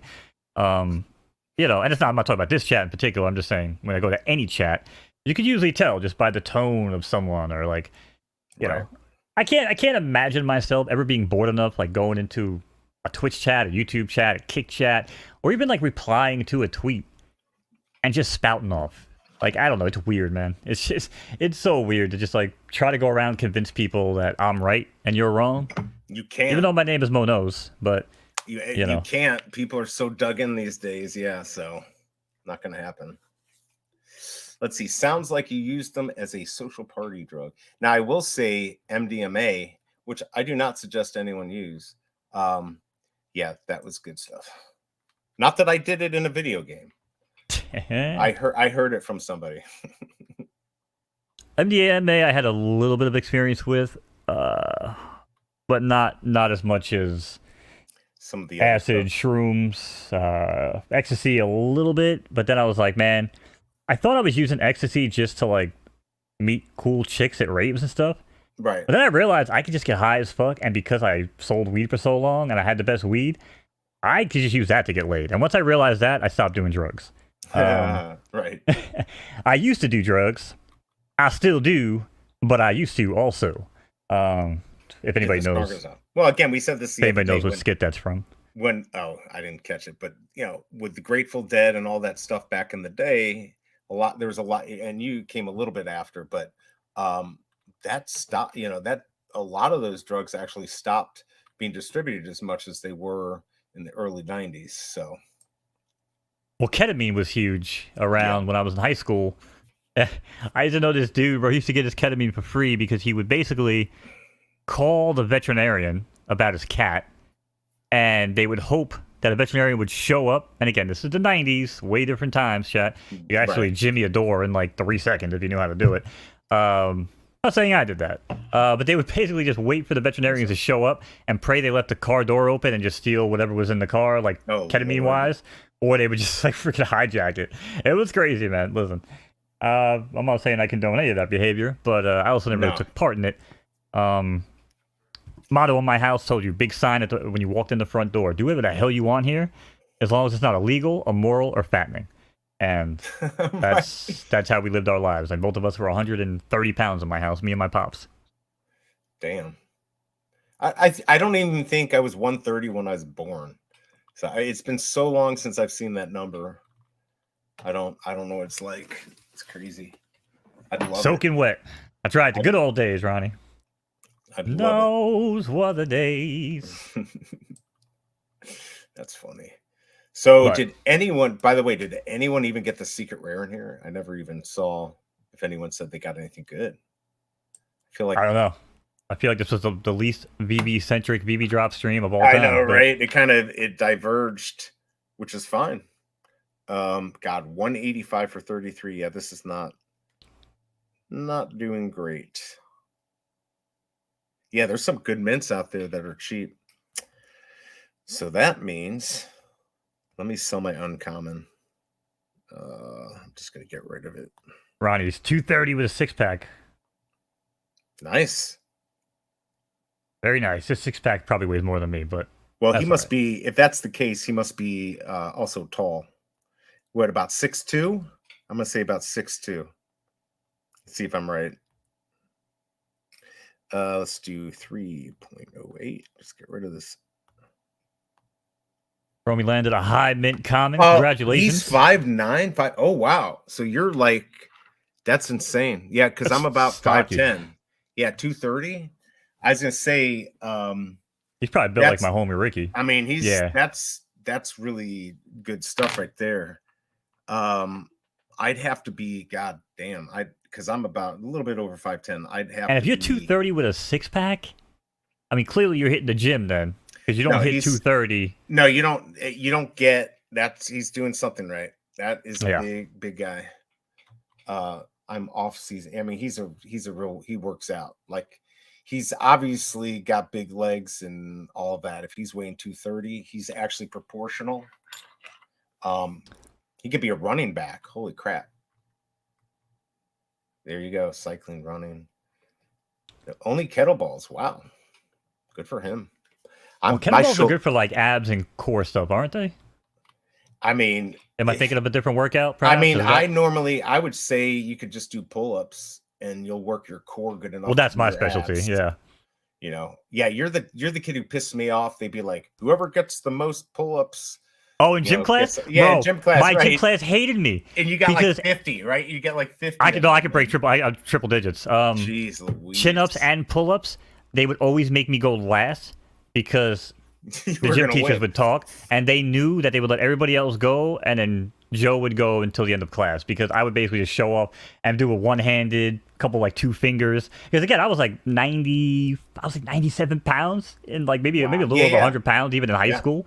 So, yeah, I was able to do that shit. But there are people that will tell you, don't think it's easy just because Joe or Mo is skinny, because I have less muscle to pull up that weight too. So, there is a trade-off from what I'm told. But yeah, I would show Yeah. off hardcore in gym class with the I remember the kids like you pissed me off. presidential Yeah. fitness. What the hell was like? There was like a presidential There fitness was. award or something where like, they would put you in the top percentile, and we would get like, ribbons and like all these awards and shit. Nowadays they don't do that. Everybody gets a fucking piece of paper. But we wanted to win back in my days, so I basically dominated everybody where I possibly could.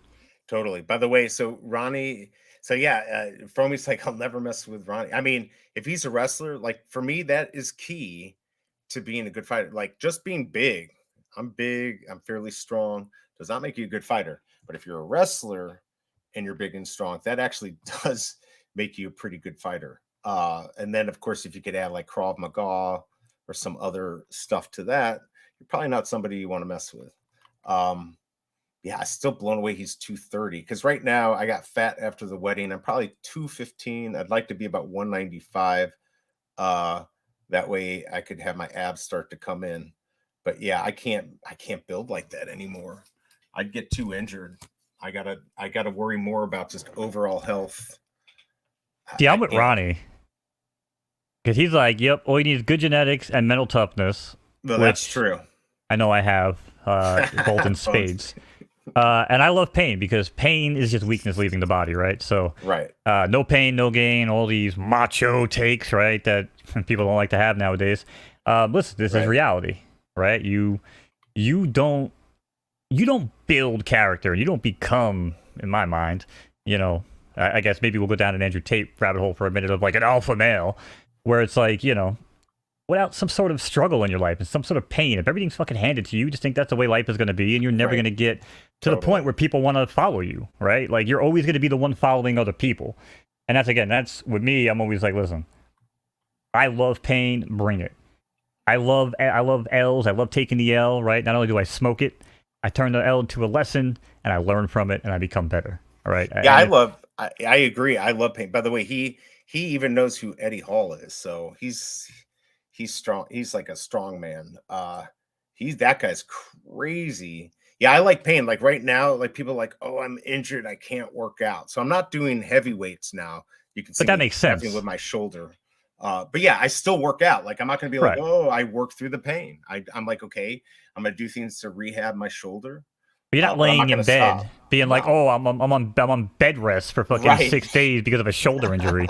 You know what I mean? You're like, listen, I'm still going to work out. I'm still going to do what I normally do, but I can't do it to the full potential because I pushed the risk of potentially, severely hurting myself and, doing real damage. Yeah, for sure. And that's, that makes sense, right? I mean, I don't think anybody would really say, man up, pussy, and start, doing bench presses with a slight tear in your shoulder or something, right? Yeah, no. You could still, you just gotta be careful. By the way, Ronnie, I'm the same way. Like I literally can move pretty much everything by myself, and I don't like other people helping. I will just go grab it. If I need to move something from a room to other, that's pretty good.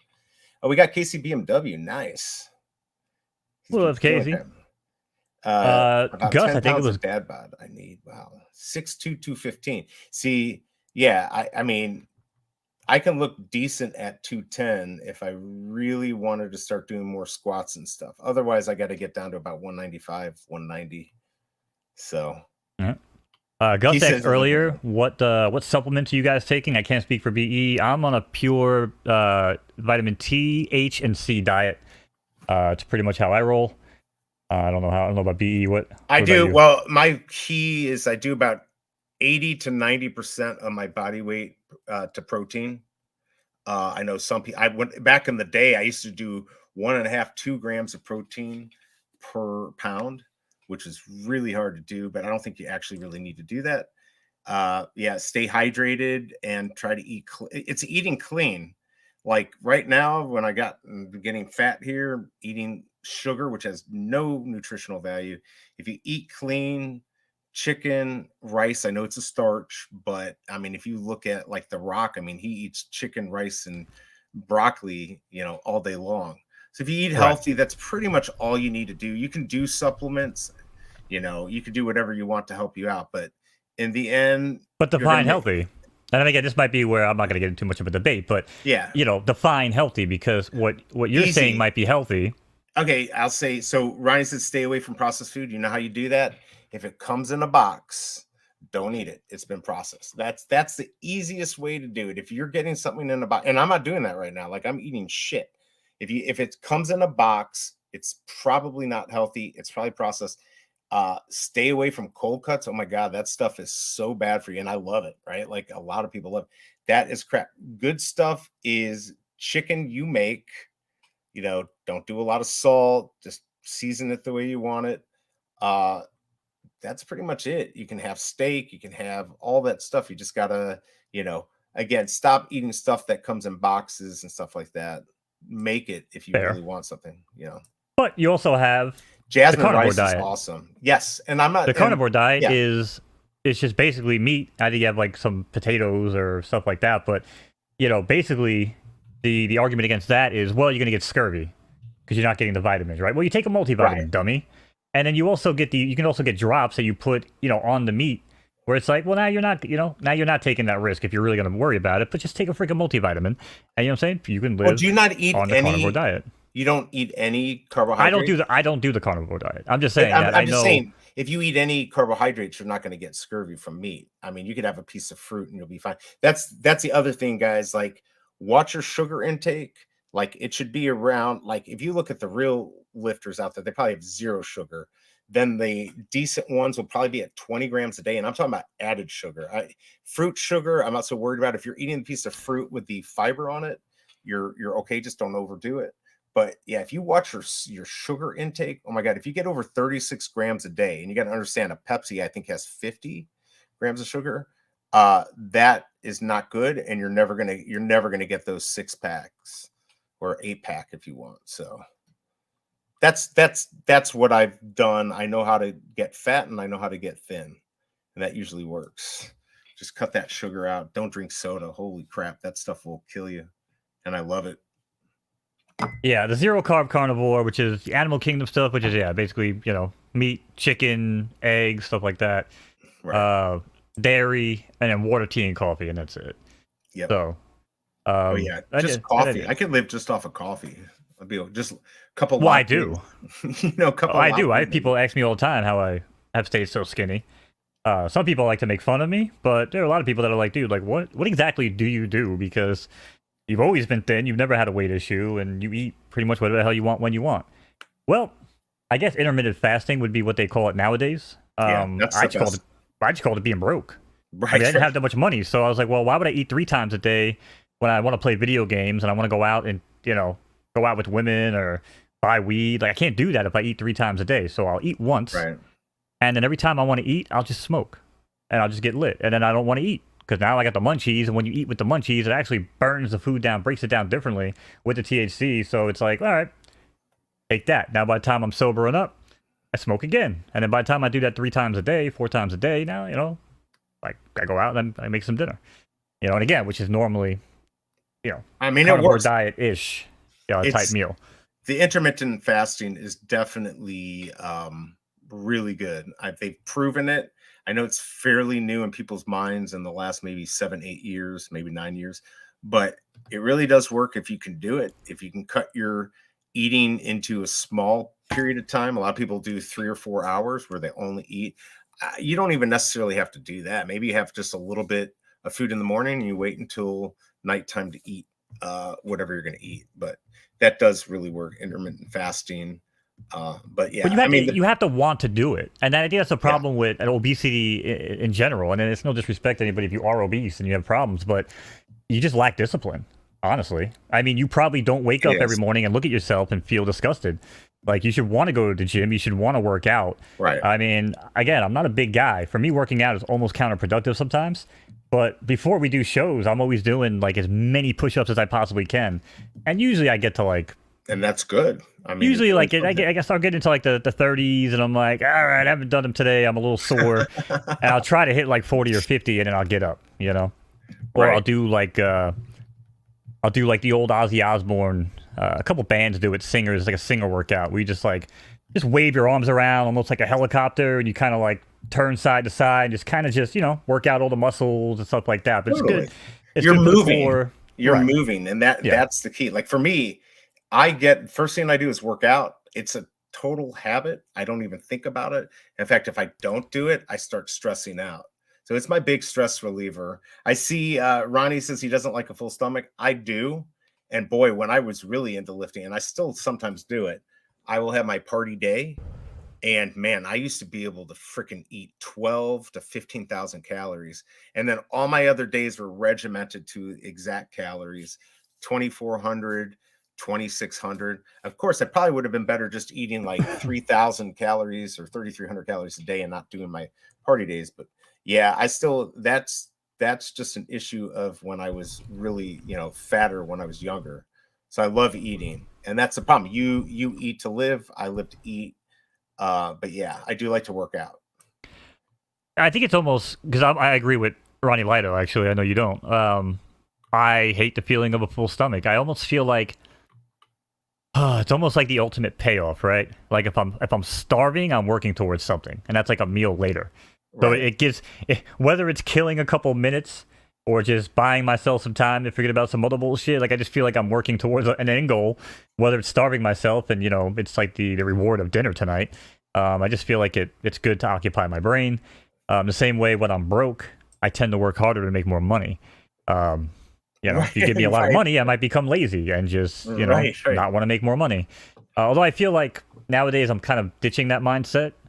Because I think we've all been prone to that, especially if you hit a large sum of money like in your early 20s before you really had a chance to kind of understand what the real world is all about. Right. But for me personally, nowadays I'm like, shit, I think I just need more money. Right. If you want a Like, lot of crap, that's the well, thing. no. I don't even want a lot of crap. Like, if I want to live in this world the way I want to live, I just need as much money as I possibly can, so I don't have to deal with people. Whereas before it was like just have enough money to live a comfortable life, and you know what? I'll go to work 9 to 5. Like I'll go do this because I don't mind, going out to the real world. But then when I do, it's just like, all right, this young chick thinks I'm hunting for a job, or this guy's threatened by me because I show up to work and I mean business, and he likes to fuck around. Right. Like, I'm sorry, it's just give me as I much mean, money you as I do possibly need can, give me a you do house, and I'll need a fucking certain amount. disappear. I mean, do you realize that they say now that you got to have 1.5 million in the bank to retire? No jobs have pensions anymore, right? And boy, if we're at like we were the past years, we're only getting 4% interest on your money. 60 grand isn't going to be much, right? Like that's crazy to me to think that you need that much money in the bank. You know, Right, if and that's you not even your money, but that's a whole nother conspiracy theory conversation. right, Which I would like to do on Kick one night is actually watch. It's a David Icke documentary called Renegade, and man, it's so good. It's so good about just. I mean, he gets into the whole lizard gang oh society theory, which no, is where that shit starts to lose me. But this guy has predicted the future and pretty much done it since the '90s. If you don't know who I think it's actually David Icke, but I'd call him David Icke. It just sounds better. Icky. But he was like a soccer player, like UK or something. He just started like spouting off at the mouth, making predictions, and they were all coming true. And got a really good the documentary called conspiracy. Renegade. Yeah, And he's banned on so many platforms, so we probably have to watch it on Kick. I don't think we can watch it on YouTube. But yeah, yeah, it's but really, really good stuff. here's my problem with him, and I already, I don't know if everyone knows, I am Jewish, and he's a Holocaust denier. So right there, he lost me on that. But it doesn't mean that he doesn't have some good points or he got lucky and stuff. My thing with conspiracy stuff is that it's just like, yes, there are conspiracies and all of that stuff, but it's like I don't run my life thinking everything's a conspiracy. I think that's what happened over the last 10 years is people are looking, actually probably since after September 11th, everyone's been looking for reasons why everything's happening. So I don't know. I have a more positive view stuff like that is just seems so negative, you know. But I'd be Well, interested, true, but how can you you know. be positive and how can you have true conviction in your positivity if you don't research the negative? Like Oh, I completely agree. every time that Absolutely. I find something that is like an eye-opening experience in my life, the first thing that I do is I do a complete 180 and dive into the other side. Because Sure. if that can break my conviction or my theories at all, then it's clearly not a strong conviction, and I clearly need to readdress, my position on why I think the way I think about things. But as far as like, and again, never judge a book by its cover. If you want to just say he's a Holocaust denier, I'm never going to take anything he says for a grain of salt or as a grain of salt, then that's fine. I understand that. But when this guy, and I don't know how long people have to predict things for, I've been doing it for like 20 years, and people now finally start to come around and be like, you know what? Maybe Mo's not a fucking lunatic. Maybe he just kind of sees the bullshit through the trees and, calls it like he sees it. And this guy is very similar, right? Like just calling things the way he sees it, and lo and behold, 10 years What? later, he was Something spot on. Or happens. 15, 20 years later, like he was spot on. He's proven correct. So it is what it is. But again, for Well, me, I it's think always it's just... smart. It's smart to go look. I think you've got to hear some of the other sides. I mean, sometimes it's just such bullshit. You can't say, well, I'm going to listen to everything, because you can't. There's tons of false equivalencies. But I do think, though, Oh, of course. if somebody piques your interest, you should absolutely look at it and investigate it and do all of that stuff. I'm always interested in learning, and I know the way I think isn't always right, although people want to think the way they think they are. And Shelby Cobra probably thinks I think everything I think is right, but I really don't. There's a lot out there. There's a lot out there to see. So I'm always interested in learning what people think. But when you said that lizard thing where you said you got lost, I knew right away that he was going to hate Jews. So, which is fine too. I don't care if you do or don't. It doesn't matter to me. But Yeah, I mean, at least, yeah. I don't think that you think the way he does. But I figured I'd just go look him up real quick and see what was up with that. But yeah, I'd be interested. We'll certainly talk more about it, I'm sure. Well, my big takeaway from everything that he kind of exposes is kind of what a lot of people are circling back to nowadays, where it's like it's just the same shit with a different spin on it, right? Like, Right. escape the Matrix, right? Like, okay, do you really believe the Matrix exists? No, probably not. But are there people pulling the strings, behind the scenes? The 1%, sure. We see it every day. Of course, they're rich. I mean, here's the thing, that's not even of course. like, of course they are, but that's not a big deal to me. I just, if you have billions of dollars, you're going to make rockets and you're going to make all of this stuff. You're going to make the world the way you want it to be because you've got billions of dollars. I don't think not necessarily. People like Elon Musk will, but there are plenty of millionaires and billionaires who don't give a flying shit about anything, and they say, once I'm gone, fuck this world, and they're gonna blow it up while they're here, and they don't care. Right. And people like Elon Musk, love him or hate him, whatever you think about him, okay? There are very few people in the world with his power and his status that will sit there and tell you that he can't sleep at night because of the state of the fucking world that he lives in. Okay? Right. And he has, just like I got done saying, he has more money than anybody to shelter himself from the bullshit and not have to put up with any of this crap. Okay? But the fact that he's like, I can't sleep, and I will get up, and I'll probably sleep at the office to begin with, but I'll get up, and I'll go to the office, and I'll start working on shit, because I can't just go to sleep and rest on my laurels, and I'm doing the best that I can, because he doesn't feel like he is. And that's why we have... leave the office. He sleeps in this office. And I do not agree with a lot of things that he said, but the guy's a freaking genius. I love what he's done. He stole one idea from me back in the day. I'll tell you about that later. But, yeah, I mean, he's an amazing guy. And again, I don't agree with everything he says, but like, he has every right to do what he does. He's trying to learn, so yeah, I think, he has so much money. He literally can change the way the world thinks. Hopefully he does good. And I think he is. I think a lot of the stuff he's doing is for the good of humanity. I know a lot of people would disagree. But yeah. But he's changing the way that the world thinks by letting the world think. If he's no longer silencing people on Twitter. Like that's the reason why he owns Twitter, and that's the reason why he's doing what he's doing. because he believes that unless you're inciting violence, unless you're, rallying people to go kick down other people's doors and burn down their fucking house, that you should be able to say what you want to say, okay? And you should also be ready for retaliation of a discussion or a rebuke or any sort of, conversation that might take place because of what you said. That's it. Totally.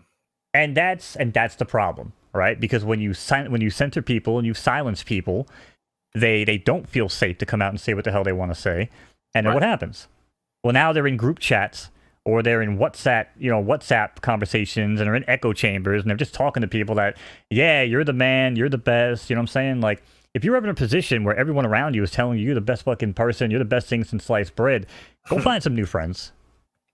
No, I agree. But I will say, though, that Twitter is nothing but an echo chamber because you literally are going to only hear what that they send to you or you're looking for. But I do like Twitter for the fact is if you only follow like-minded people, yes. But I follow everybody. Exactly. So my Twitter feed is all over the place. Yeah, and I think that's good. If you're willing to go outside your echo chamber, which I think is so important, if you're, Democrat or Republican, whatever you are, you got to hear both sides.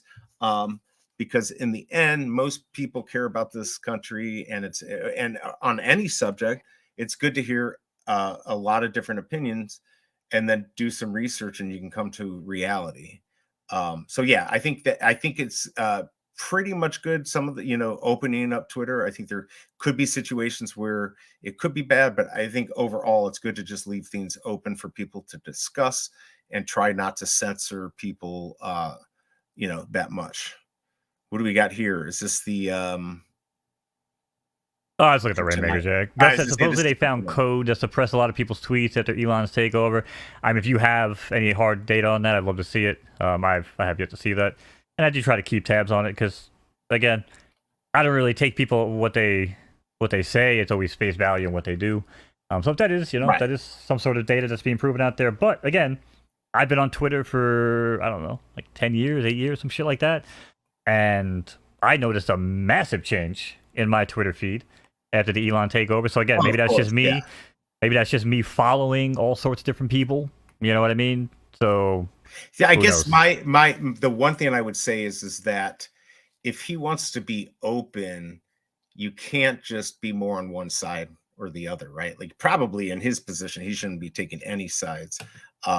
But unfortunately he does. And, that leads people to follow kind of his thinking instead of coming up with their own thinking. That's the only thing I don't like when you're in a power. Well, I think his side is that your side is wrong because taking a side is wrong. Like we're all taking sides until the fucking aliens show up. But I feel like he does take sides. He does take I think in my mind, I would say the stuff that I've seen is him taking not lately. I will say at some point, yes. I will say at some point there was definitely some questionable comments, discussions that he had, or even promoting certain ideas. Okay, I'll buy that. But recently, ever since really trying to lead by example type shit. Right. You know what I mean? See him. I'll tell you what, guys, and probably a lot of people hate the hell out of Bill Maher, but love Bill Maher. Interviewed Elon Musk. I love Bill Maher. He interviewed Elon Musk, and I had some bad feelings about Elon. And don't get me wrong, I still love the guy. I still think he's smart, but there's parts that kind of piss me off that he's done. And when I left after watching the show, I'm like, man, he really believes in what he's trying to do. And if you see him on that, I think people will change their mind about him if they don't like him.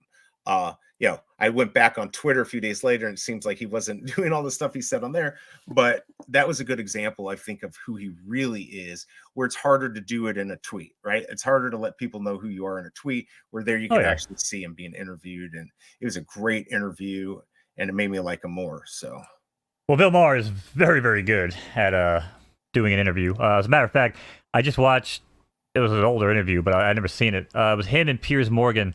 And because Piers Morgan does his own show, watching those two have a discussion, and again, that, to me, that's what shit's all about. Because they don't really see eye to eye on a lot of stuff. But it's really, really cool, seeing these guys just sit down in the same room, hanging out, Bill Maher's smoking weed and shit.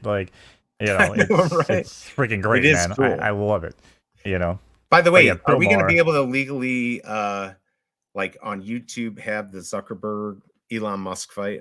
Like, I really want to cover that. No, but we could do a side cast. We could basically like we can have like everyone would have to be watching it on their own devices, but we can just have a show going and going. We could even do like but we could do like color commentary, play by play. I'd love it, man. I would love it.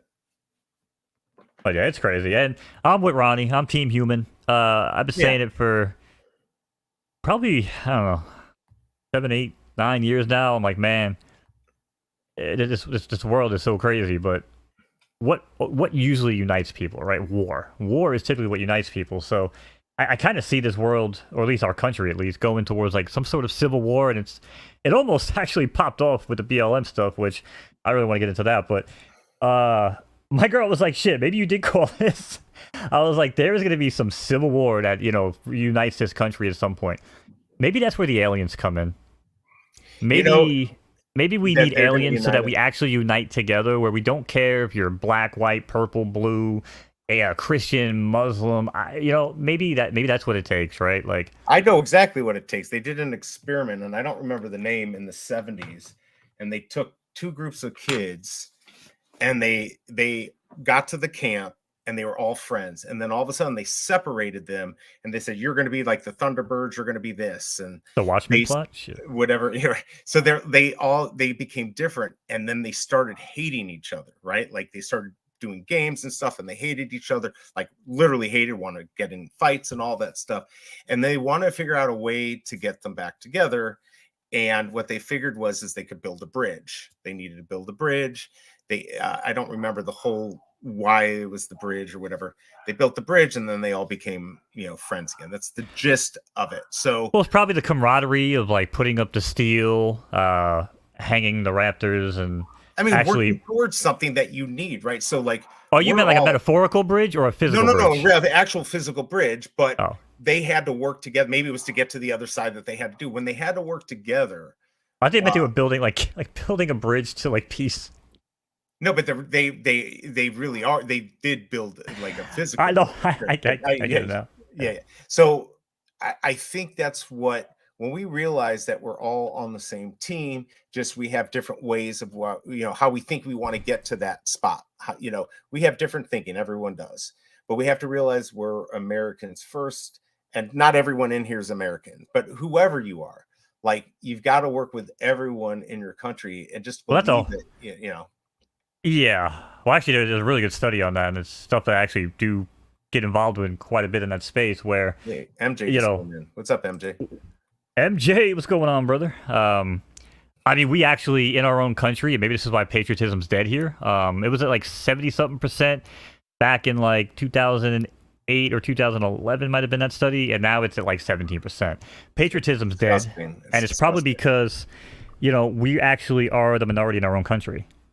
And that's not really at the fault of it. I'm not saying I have an issue with that, because I don't. Like, I love everybody. I don't really care who comes here. But, like, it actually is an eye-opening example as to why maybe, no one really gives a shit about patriotism. And people walk around and, thinking they can go into a YouTube chat and be like, yeah, fuck the military. The military's trash, right? Like, right. Not on my watch. You know what I'm saying? No, not on mine. Not on my watch, right? So I just wonder if, I don't know if it's they don't care.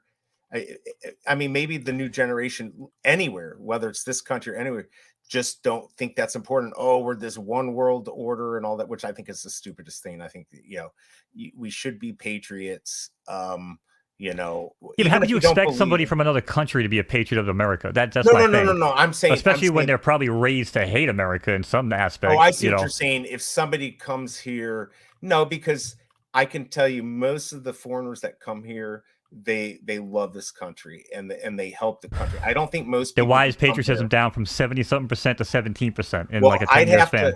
I'd have to look at how many more people actually came into this country compared to any other time, percentage wise to population, and I don't think it's going to be that much different. And I can tell you, the people who get here legally have to work their butts off, and they love this country. That doesn't mean there aren't bad apples. There's bad apples. There's people who are born in this country who are bad apples. There's people who come here bad. But what if they, in general, what if they come to this country?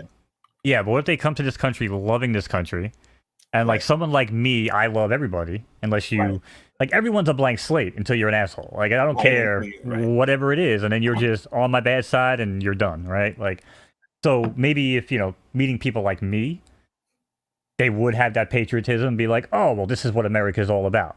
But maybe they're in a position or they're in a spot in the country where they're not well liked and they're looked at like a bunch of weirdos and outcasts. And I never liked that either, to ostracize people based Right. on what Right. they look like, based on anything like that, right? So I don't know, man. It's just a really, really crazy, crazy statistic to look at. Like I said, patriotism. I mean, Christianity used to be the majority religion in this country. Now it's the minority. It's a lot more extremist religions that actually are the majority here in America. So, and again, that could be the reason why patriotism is down as well. So there's so many crazy freaking avenues you can take this down, and I'm not saying one is right or one is wrong, but I I think mean, we that need there's a lot something to of good bring. discussion. Yeah, it is. Or we need something to bring us together. I can tell you, after September 11th, holy cow! Like I tried to buy a flag, I couldn't even get a flag. I had to buy one for my car, like the ones that you put, like the president uses on their hood or whatever. That was the only flag I could find. People were so patriotic, and obviously something bad happened to the whole country. It wasn't good, but for a short period of time, it brought us all together. And I don't want something like that to happen to bring us together. What I do want is everyone to realize that it's important to hear everyone out. Uh, it's important to know what's real and what's not, and come together.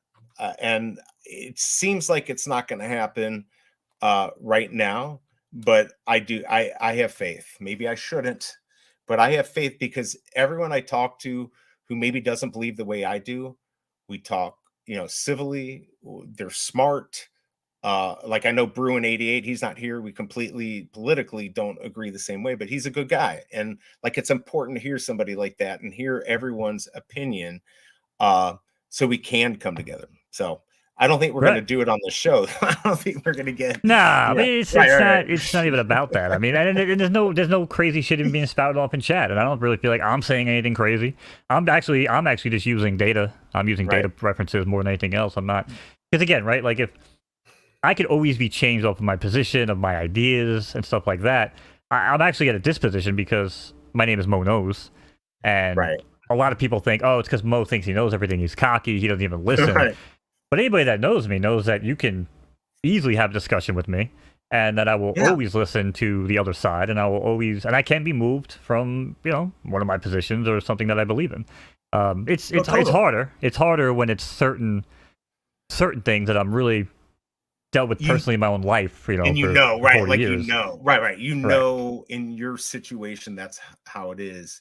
Right. Again, it's just important to hear everyone. I think that is the problem is we go right to what you believe or what political party you are in, and bam, now you've been defined, right? Like Right. now Right. you're this bad guy because you voted for. No, we all have different ways of how we want to get to where we want to get to. We all love this country, Right. um, but we have different ways we want to do it. And when we disagree, that's okay. We just, the way we did things the last 10 years, I don't think is the best way to do it. We shouldn't hate each other. No, nobody should, push us to hate the other side. And that's what's happened. And unfortunately, it's Right. messed things up. But I do think we can come back from that. I hope so. And again, I I think hope it will so. take some sort of alien attack where we all band together, because that's the type of civil war I think it would take. Humans against the aliens, more Right. so than I mean, anything actually, else. it's not a bad that would bring us together, right? Like if we Yeah. had aliens that we had to deal with, we'd have to come together. Yeah, watch how fast. Watch You how know? fast your freaking arch enemy becomes your best friend when you That's guys right. are lining up, getting ready to do some sort of extraterrestrial defense system. You know what I mean? And you It's guys, right. But It's true. MJ is true on this, where it says in general, I feel patriotism is now used to divide us, and it used to be around coming together and building and growth, prosperity, opportunities, and that's true. Right. Because patriotism is kind of ammunition, but I feel like it wasn't an issue back in the day because it was.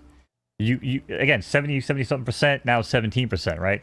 It just was. You felt like when you went down the block, you would see a bunch of flags hanging up, and you would see people on Labor Day and stuff like that being like, going up to military personnel that might be raising money outside of like a supermarket or something like that. You see that, right? Right. And Right. and they're trying to raise awareness for maybe veterans that came home, with bad opportunities, all right? And I always feel for those people because they didn't ask for that shit. You know what I'm saying? And like they signed up for it to protect us, and so that's why when I see people like I said disrespect that, man, I get heated, man. Like I get pissed. I do too, and it's not owned by one side. Like this, I think there was a time, and may still be. Well, this side's more patriotic than the other, which is just a bunch of baloney. I mean, if you look at the military, it may sway one way or the other, but there's plenty of patriots. I mean, obviously, our grandparents or great grandparents, World War II. I mean, everyone was. Well, patriotism is what this freaking country was built on. Right. Right. And now it's like you ask these freaking young 18, 20-year-olds like, we really should just avoid, going to war with people. I'm sure Putin's really not that bad of a guy. I'm sure, I feel this and I feel that. It's like, fuck your feelings. Okay. Right. He's a freaking tyrant. Right. You got to get rid of these people. You know what I'm saying? When they're blatantly out in the open talking stupid shit, you got to remove these people. Okay. Right. And again, like, if they weren't out there spouting off at the, I didn't say go after Putin 15, 20 years ago. Right. I wasn't saying that. Because he was just kind of chilling, doing his own thing. Right. But look at what happens now. Russia's GDP was like 30% petroleum, right? Right, but what's happening now, since the conflict in Ukraine, can't even call it a war, by the way. If you call it a war, you're a piece of shit because you're watching war happen and you're not doing anything about it. If you call it a conflict, it's okay. So the conflict in Ukraine is basically about the fact that they're running out of petroleum to dig a drill in Russia. So now it's like 18% down from like 30-something percent GDP. And now it's like, well, let's go back to Ukraine, because when Ukraine took all that land, they got those spots. Now the thing is, back in the day, they didn't care, because back in the day, the technology wasn't there to actually get to those oil wells. Right. But now technology is there where they actually can get to them. So it's like, oh, well, let's go back and take back what's technically rightfully ours, right? And it's like, whoa, that's not how this world works, buddy. You know what I'm saying? Right, and that's what they're doing. But by the way, it's not just oil. It's not 100% oil. They produce most of the grain that goes around that area. They're a huge grain producer. You know who holds over 70% of the world's grain supply? Ukraine, the China. US, China, really? Yep. See, and it's kind of crazy that, and this is why I kind of agree with it. Again, this could be a bad patriotic take, but I do take a little bit of umbrage, and I do have a problem when Chinese companies come into America and start buying out our farmland. Because it's not like America's holding 70% of it and they're just helping out. They're trying to buy our farmland and then hold 70% of the world's grain supply to them. And then what happens if this world goes to shit? You can't run any sort of society without grain. So they would actually hold the keys to drive any sort of future society, and that's fucking scary. It also kind of ties into the railroad thing back in like 2016 going into Ukraine. I called that shit. That was one of those crazy moments where like, you're a conspiracy theorist. No, I'm not. I'm looking at the facts. I know how much grain China wants to control. I know that they had that railroad on lockdown. And America, we were sending troops over there back then during the Obama administration to actually keep an eye on those train tracks because of this very reason. You know what I'm saying? So, well, what I would say, yeah, now with China, because I've got some friends in China, the people in China are good. It's the people in power who are sometimes the bad apples. I do know, talking to my friend who lives there, they can only own land for 70 years. So what a lot of the wealthier people, they want to move their money outside, and the United States buying land is a big thing if they could do it. But I get your point. Like, there's got to be rules, right? There's got to be, if they, but there are none. Yeah, exactly. And that's what we need. Like, no other country. Yo, what's up, Walt? Hey, what's up, man? Oh, he's got a lunch break. Glad he could make. Come jump on the show during your break. Let's talk about the Chinese grain supply and how it's going to fucking ruin the future of this entire world. And the thing is, do you think China would let us go on their land and do it or whatever? Probably no. Not. But I want to make sure, though, it's not the Chinese people, because I love the Chinese people. I work in that space, so I just want to make that clear. And I don't think that you have anything against them. It's these people in power that are trying to buy the land here for themselves. Yes, right. And that could be a problem. But it's a smokescreen, because the people in America feel like they're making out because they're getting all this money for their Right. farmland that they felt was worth, let's say 100,000, but then the Chinese comes in and they just pay out 400,000 because they're gonna sell it to us at this point, right? Because it's too easy to not to turn down that much money. And then look what happens, right? Okay, cool. Now we set you guys up. Fast forward 10 years, digital currency is a thing. The 7, countries that are doing their whole currency to try to push out the US dollar in like foreign trade. Fast forward to if that actually takes effect, and now you give China the grain control. I mean, we could be looking at a really, really crazy freaking world here in America. So yeah, to me, like patriotism does kind of boil back down to that, because I mean, this is our land here. Like this is our land here. And they don't think they think in not decades but centuries. They think or beyond that, right? Like this is a bigger picture for them.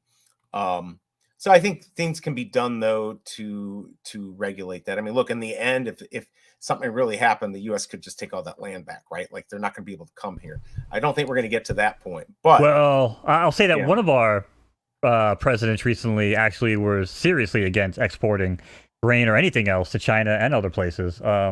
Whereas, the other side, they're really nice to people and they want to make friends with everybody, so they don't really care. You know what I'm saying? They're the ones that kind of let these Chinese companies come in and buy up the farmland, and it's absolutely freaking insane. We become this world economy, whether you like it or not. That's where we're at. And we've talked about this before. But we're all, if we want $2 T-shirts and $5 phone cases, the only way to do that is to get them from other countries. People are going to want to buy stuff from other countries, but I do think the most important stuff we need, like we have a lot to offer here. Yeah, but like the important stuff we need to make that here. We need to make that stuff available to us, so we're not reliant. And I think every country should try to do what they can to be reliant on themselves while still being a world economy, if you can make that work. Yeah, but if anybody's ever played like any of these crazy board games like Axis of Allies, and I guess even not really Risk, but it's like you can't do it all alone. Right. You know what I'm saying? Like you can't do anything in this world all alone for the most part. I mean, I might have produced a virtual Kentucky Derby pretty much by myself, but when it comes to important shit, you do have to rely on other people, or else you're going to be doing way too much work, and it's just the juice isn't going to be worth the squeeze. So yes, we do have to have some sort of agreement with other countries, and we do have to be, the world steel supply, right? Because we make the strongest steel, made in America, right? All that hoorah stuff, and I get it, right? Like that's what it's all about. But we can't just blindly let people come in. I'm trying to give a good analogy, man. It's like, imagine me just like trying to open up some sort of like Italian restaurant, and then going to all the other Italian restaurants every day and just buying them out of their food, and then trying to just bring their clientele over to my restaurant at the end of the day and then charge 5 times the amount, right? Like you're holding people hostage at that point, and like the writing's on the wall is what they're doing. Now, if the numbers were like, hey, China's buying more land, but they're not hoarding more grain. They're actually, their grain supply is going down because they're helping people. They're actually doing what people think they're doing, right? Like they're trying to be the good guy, and we're going to give you guys cheaper alternatives and this and that. You could also flip into the other side of this, and I think Vault might have some theories on this. Let's talk about how long additives and stuff have been being put into food, because I certainly feel way different now than I did when I was eating this shit, whether it's processed, pre-processed or not. Back then, I felt way different back then than I do now. Right. And now, are they trying to, add more hormones? Because, men and women genetically over history of time have had a, pretty stringent makeup of hormones versus testosterone. I think it's like 7 to 1 or something like that for men. But nowadays, I bet you that number is lower. And I think the data actually does show that number is lower, which is why, if you look at men sometimes in their mid to early 20s, you don't know if it's a man or woman. Like, and it's crazy. Well, we know that the hormones, like in the milk, I mean, we're seeing girls hormones everywhere. Period at 8. The food, our whole food supply thing. I actually just watched a documentary, and it was talking about how our food is unsafe. Do you know in the 80s what the most dangerous food was for E. coli? I'll give you 2 seconds.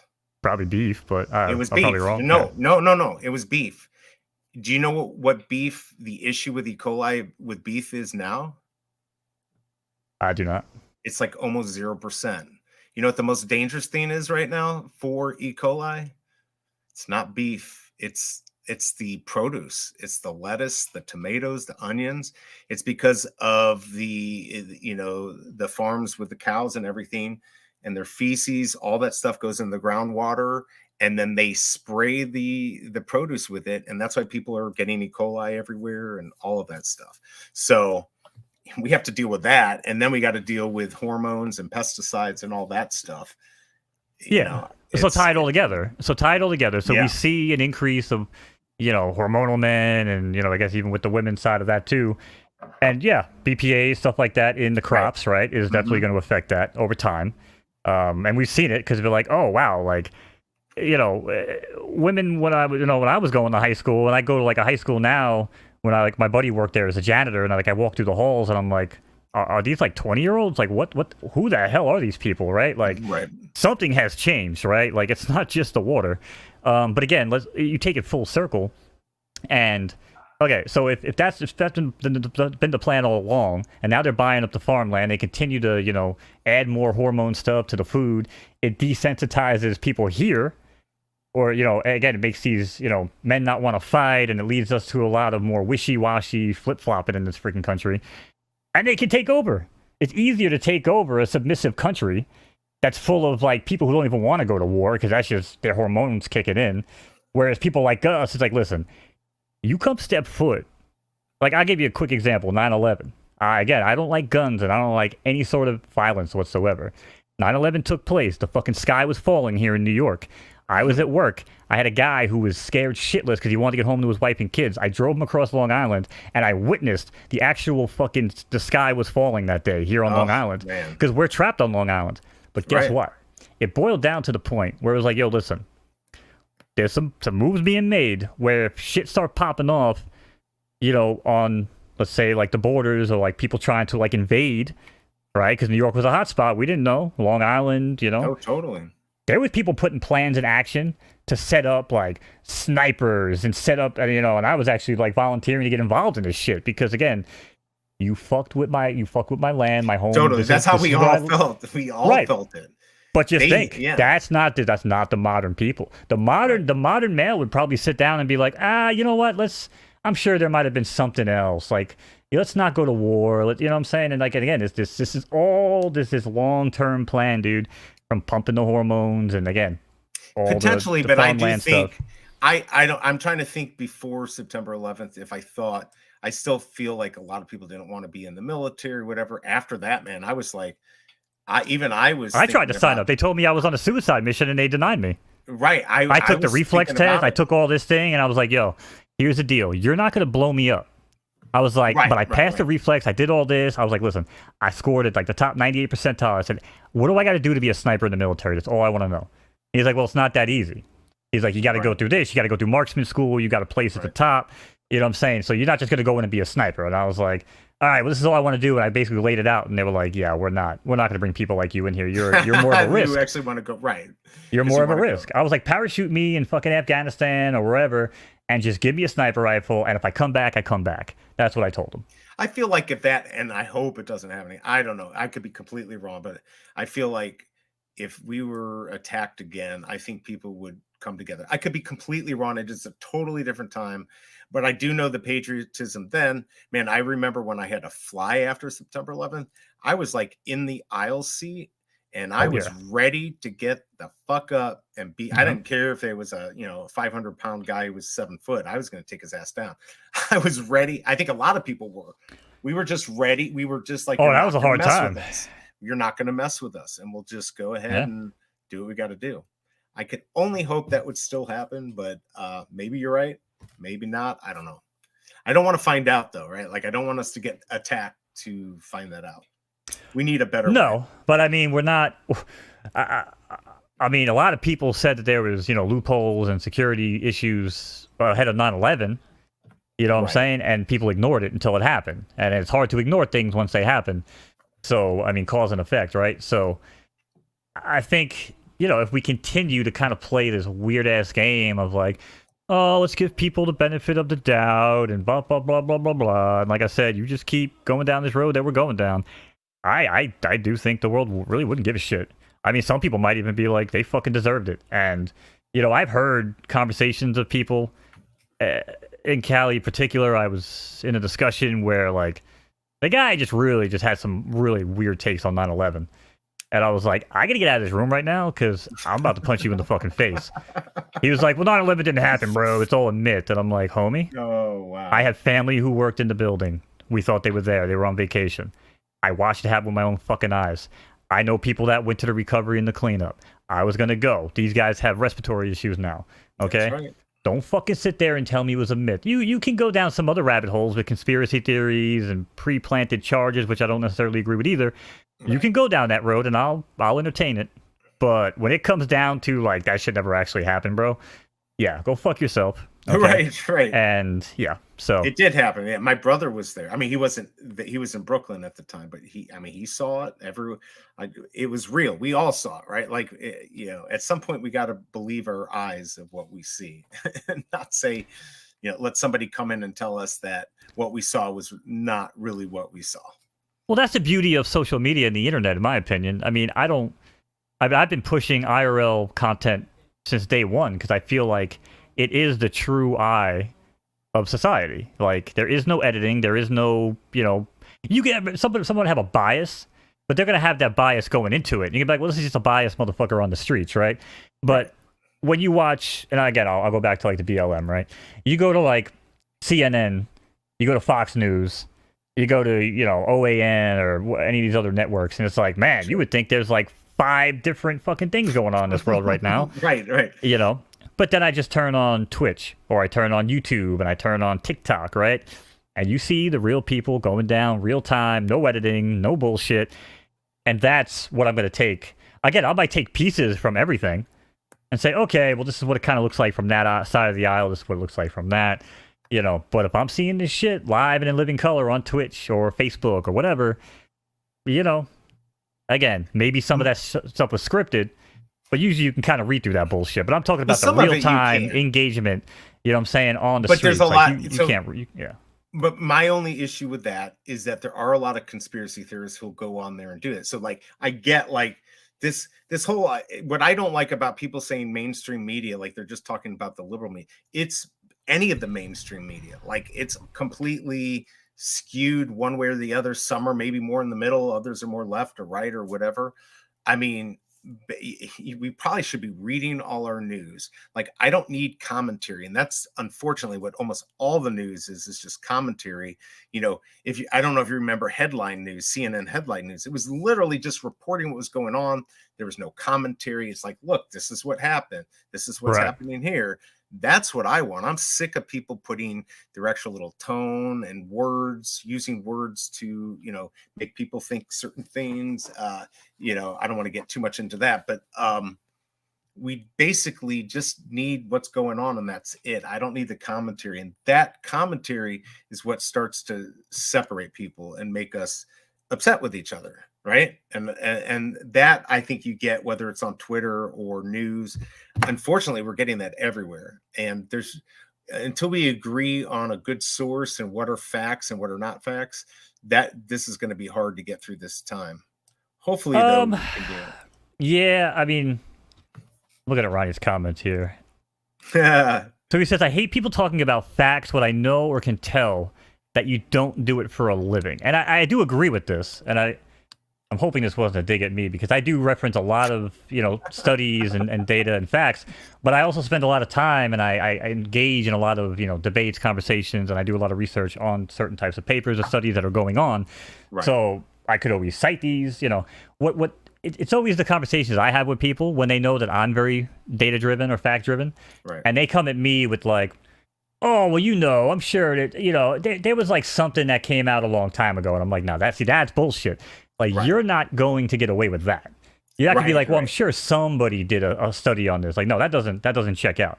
Did somebody actually do a study on this? Have we been tracking this data for 10, 20, 30 years?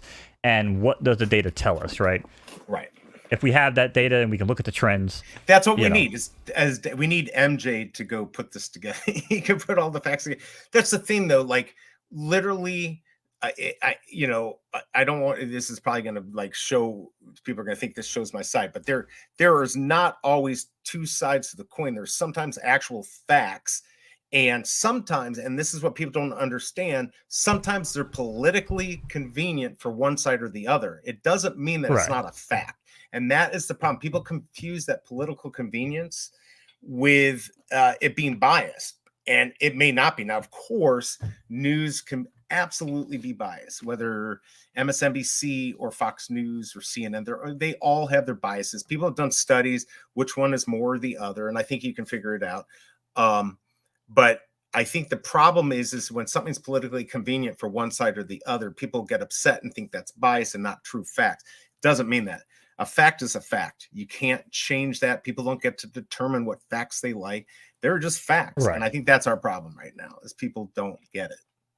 Yeah, and MJ, by the way, we get the MJ News Network launching soon. Look forward to that. Exactly. Hopefully me and B can get a gig and some correspondence. Yeah. Sure. But I mean, listen, it's true. And like I said, I am a guy who references, data, studies, all right, blah, blah, blah, blah. But at the same time,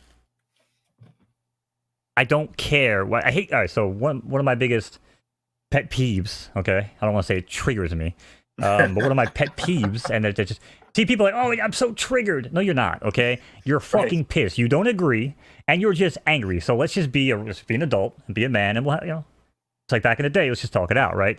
Absolutely. I'm not, like I always like to say, I take umbrage, okay?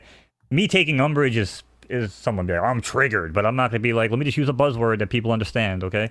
Right. But it's just crazy to me when people are like, well, that might be true, but that's not my truth. Or that's not the way, you know what I'm saying? Like, no. Okay, Ben Shapiro, I might not really align with him on a lot of shit, but man, I'm pretty sure it's a t-shirt, right? The facts don't care about your feelings. Because if you're going to tell me that a study that's been done time and time again, and you're like, yeah, I get it, but I really just feel like that doesn't make sense. Okay, we're done here. Like, I'm sorry. Bad, right? Like we're absolutely done here. I'm sorry. I'm not going to move the goalpost for you, and I'm not going to fucking pucker up, But it's like, and yeah, he does make very, very great points. The one thing I will say about Shapiro's side is, yes, but with the religious stuff, it can get a little crazy, especially if you're not religious. I share the initials with JC, but I'm not the biggest religious guy. Although I do think that the further this country gets away from God, the more crazy we get. I will say that. The data does back it up as well. But I don't go to church. But I do believe that I probably use a lot of the Bible moral stories in my day-to-day life, because that's just how I was raised. Spiritual, you're not a bad person. Yeah. It's just be nice to people on the way up. You got to meet the same people on the way down. Right. Treat people like you want to be treated. All that good stuff, right? Totally. But it's not from a religious aspect, at least the way I see it. It's just about being a good human being. So that type of stuff from Shapiro, yeah, I could probably get on board with it, but he loses me. Yeah, when he starts I don't believe in a lot of things he road. said. He is a great debater. I don't believe in everything. I like what Ronnie Lido said here. News needs money to keep going. It's so true. And I think Tampa Bay Times, there's a few newspapers that are nonprofit. Of course, nonprofits is just a tax, a tax benefit. It doesn't mean that they're not making money, but I do think that that they're not making profits somehow. I do think that is a problem with our news. When it's based on making money, that's when we get bullshit. And unfortunately, it all is, right? Like there's it's hard to trust people when they're doing things to make their viewers happy. I don't want anyone to make me happy. If the person I like is doing something wrong, let me know. If the other person's doing something wrong, let me know. I don't want you to disregard one or the other. And I think it's accountability across the board. Yeah. It has nothing to do with your position. It's just hold me accountable and hold everybody else accountable, and that's all we can ask for, right? Right, totally. It's funny though. The vault, I like this one. The right wingers only have alternative facts, and I definitely don't agree with this. Because right wingers will basically come out of whatever office they're in and be like, "Hey, fuck you! This is exactly what we're doing." Dave Chappelle has a great skit on this. We've been doing what you thought we've been doing the entire time, and they go back to doing it. Whereas the other side, with Democrats mainly, on far Democrats, they're like, "Oh shit! Wait a second."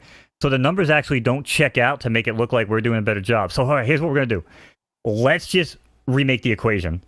Let's just start shifting things around, and we'll carry a 1 here. We'll do it a little bit differently, because with the new math, it actually checks out. Like the new math shows that we're actually doing better, but the real tried and true math from generations of people doesn't actually check out. So you could actually go both sides on that. I don't know if I agree with either one. I understand what he's saying. So back in 2016, 2017, this is when the right was talking about alternative facts, and it's bullshit. I'm not saying Fake back news. then, fake news, alternative facts, what the way we feel it's different. There are no alternative facts. There are facts. Now, people, whether they're politicians or whatever, they like to take facts and skew them the way they want. But in the end, you can, get down to the core of it and really know what the fact is.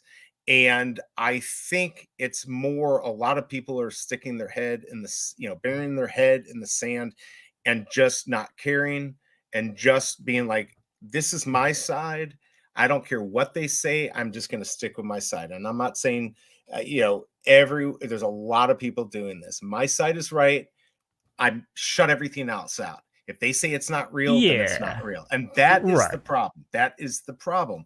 And, I think we're going to find out some facts in the next, 6 months, year that are going to surprise people. And they're probably not going to be happy about it. And they're probably going to say they're not facts, but they might be.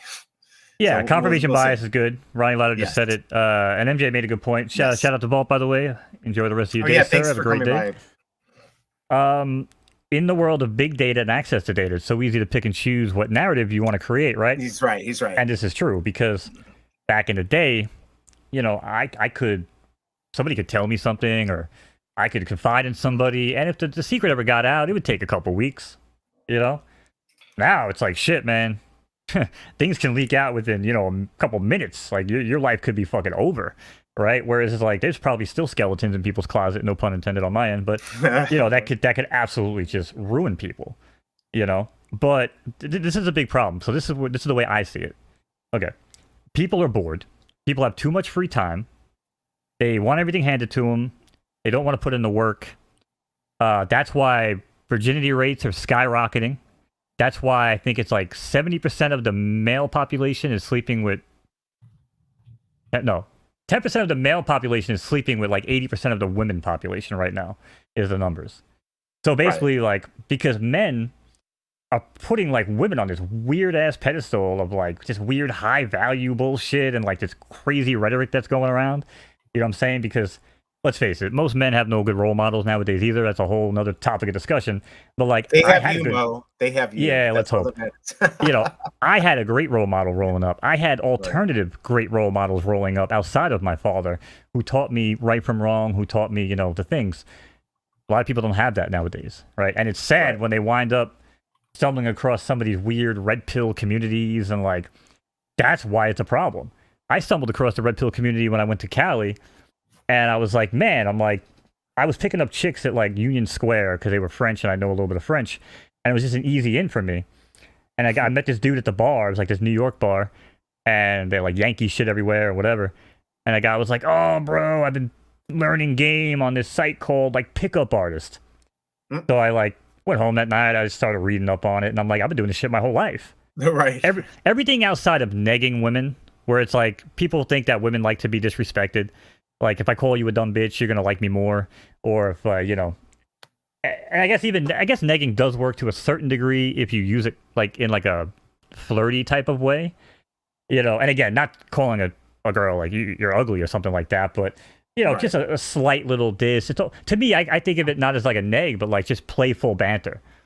Like, I bust my girls, I bust her chops all the time, and she loves it. Right. Like, I told her I was going to hang her upside down by her clit one day in the middle of 7-Eleven, and she busted out laughing. You know what I'm saying? Like, I was like, keep acting up. And everyone else around me was like, I couldn't imagine talking to my girl like that. But my girl knows I'm joking first and foremost.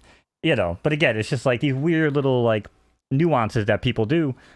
But dude, the red pill community, man, and like this whole high value male situation going on, like that's a reason, that is the reason why virginity is so high in young males, because they don't care. They're desensitized by porn. You know what I'm saying? And they would, sure. Right. And if women can't live up to the fantasy of like some, especially VR porn and all this crazy shit going on nowadays, I mean, I don't know. I mean, I feel like if I gave it a try, my girl would get less action. Like I might get caught up in this shit. You know what I'm saying? Like, Right, I don't like know. it may end up. I mean, I wouldn't think this, but maybe it could end up being better for that person. But what you're saying is exactly right. That expectation, like whatever they're watching, if that girl they meet isn't going to meet their expectation of what they've been doing, it's going to be no good for them, right? So that now they're Right. never going to get it, and But then they're but what just was the going to go back. expectation when we were young? If as long as she looks better than the girl on the scrambled porn site. No, I'm kidding. Right, Because right, we exactly. did have the internet. I mean, I remember my boy hit me up and he's like, "Yo, you got to come over, bro. You got to see what I got." And I rolled up, and this dude was all excited for a fucking Sports Illustrated calendar, and it took him like 6.5 hours to download on 14.4 modem. Right. All right, and by the Right. time it was done, and he's all excited, getting ready to go bust one out in the bathroom or something, and I'm like, "Okay." I'm like, "What exactly did I sit here for 6.5 hours for? Right. Like to see this? Like I don't know. I'm a guy." I've been to one strip club in my life because I knew the bouncer, I knew the family that owned it. I've never paid for any of that shit. I'm not disgusted by strippers and strip clubs, but like, listen, I'm funny enough. I have good enough personality. I sold the best weed around. I never had problems getting women. Okay. So, or talking to people and making friends. So, like me winding up at a strip club to have some chick grinding on my lap with no chance of anything except maybe a soggy pair of pants. You're right. It sounds horrible. It just seemed horrible to me. Yeah. It's funny because I've been twice. I went one my friend who got married, and I went one other time with my girlfriend at the time. And the whole time, which was ridiculous, I felt sorry for the strippers, thinking like, man, they have to do this to get through college. Like this is horrible. Yeah. But I mean, they I guess don't have they were to doing anymore. They don't, right? Right. And now that's another problem right. because now men, who the hell wants to date some chick who's just got OnlyFans and fans leads and like all these sites, and it's like, oh, so I'm about to start dating some chick where it's like, people got subscriptions to these women and they're seeing everything before I do, and they're still going to continue to see it, and it's just a weird thing. You know what I'm saying? Like, I don't know. I remember I was hanging out with this girl, and she was really cool, and she's just like, so I'm thinking about start dancing this place. I'm not gonna name the name of the place, but and I was like, that's cool. She's like, you don't have a problem with that? And I'm like, no, I don't have a problem with it. We still hang out. I was like, but if you think I'm gonna be having sex with you when you come home from rolling around in some oil pit with some nasty freaking women and like grimy ass dudes, like you think that's a turn on to me? You know what I'm saying? Like, hey, I'm just saying, and women can do whatever the hell they want, but they also have to understand that there will be repercussions for the way that they live their lives, the same way there's repercussions for the way that I live my life. Yeah, well, it looks like Ronnie Lido had a dancer. I have no problem with people doing that. I had friends who were married who liked doing it. I never this to me to go pay for that is just outrageous. What it costs. It's crazy. Think where I that money don't could go. I That don't money could get go to eating once a day. It can go to a new video game. It Right. could go to a fat bag of weed. Why am I gonna let some other chick get high, or probably even worse, fucking blowing freaking lines of coke off some dude's freaking cock? But like, why? I didn't say All right, that. maybe I'm pushing a little bit here on BE's YouTube channel, but No. I'm trying to get the numbers back up Right. with shock value. It's back cow money, exactly. BE, Right, exactly. MJ, you guys initials, man, exactly, MJ. Yeah, it's back cow money, man. It's fucking crazy. That's right. Crazy. By the way, this is funny. How do we go from a VeVe drop to all this? I don't know, but I love it. I feel like this is one of my good. favorite conversations we've No, ever it's had. a fun. It is. It's a good conversation. I don't know if everybody else is enjoying it, but I'm sure Arcade streaming. I don't know. Maybe Pee Wee's Playhouse is getting ready to get up and running. But I mean, I didn't say that. I did not say that either. That's funny. No, they got Pee Wee Playhouse. They're doing the reruns now after he passed away. Oh, they are? Okay. Yeah. So I'm saying that there are opportunities for people to go watch shit instead of me and you running our mouths. But right, we do. I appreciate it. I'm sure BE does as well. What else is on your agenda for the rest of the day? Let's see. I got to catch up on getting some stuff posted. Got to make some money. I got to do some videos. I might go over to Shelby Cover's house and finish getting that ready to sell. Lots of craziness. Oh yeah, man. Not fun. Certainly not fun stuff. And then we got to get working on our stuff soon here too. We're running out of time. I don't know about running out of time. Not really, but we'll get that done. We'll get that done. We'll get some stuff set up this week. But again, I don't really know how we went from point A to point Z today. We probably should just call this show A to Z instead of Drop Zone, but yeah, probably right. Yeah, we'll call it D to Z, although that could be misconstrued. I don't know. I love this Drop Zone graphic, so I just don't want to lose it just because of that. Right? Well, maybe I'll have another one that just swoops in after the drop, and it's like, all right, now it's A to Z time, and now it's right. Now it's like we, if you're here for drops, you're in the wrong place, Bucko. Yeah, right. Yeah, that's cool, man. Like I said, I don't know. I can't do VeVe all the time. I can't do anything all the time, man. I was raised with the mentality that life, the best way to approach life is like a pizza. All right, cut it into slices, and you got a slice for this, and you got a slice for that. I got a slice for my degeneracy. I got a slice for business. I got a slice for smoking weed. I got a slice for my girl. And eventually you're gonna run out of slices. But you can find ways to just keep it in moderation. It's just, for me, life has always been better that way. Well, and VeVe just isn't as exciting. I'm hoping things kind of change here, coming up in the next months. But yeah, these drops, like even Thursday's drop, I'm not even sure if this drop can't do well. I don't know about Thursdays, but yeah, I agree. Yeah. We got to talk about other stuff, and I enjoy it. But we can also talk about NFTs or the digital collectibles that we all like to collect too, or buy and sell.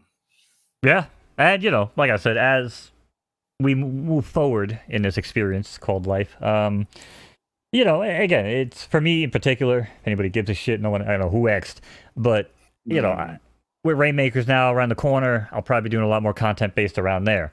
Obviously, me and BE with the VeVe stuff, the Palm stuff. Hopefully, moving into the candy. The McFarlane. I'll be interested to see how that works. McFarlane, Cryptoys, all that stuff. Does Rainmakers is going to be a big part? Does Rainmakers ever do stuff during the day, or are they mostly nighttime stuff? Well, I mean, technically the drop is at 2 p.m. If we had the field pass, we could have streamed it. Gotcha. We can't open packs until I think like 7 o'clock p.m. or even 8 o'clock p.m. anyway, so it's not even like we'd be able to rip the packs and see what we got. You could just buy it, right? But we just buy it and be like, hey guys, look at me, I wasted money. Congratulations. Right. But yeah, like I said, there's gonna be a lot of stuff coming down the pipeline. But I ideally probably look more towards Cryptoys. And for me, photo finish obviously is always going to be numero uno. Totally.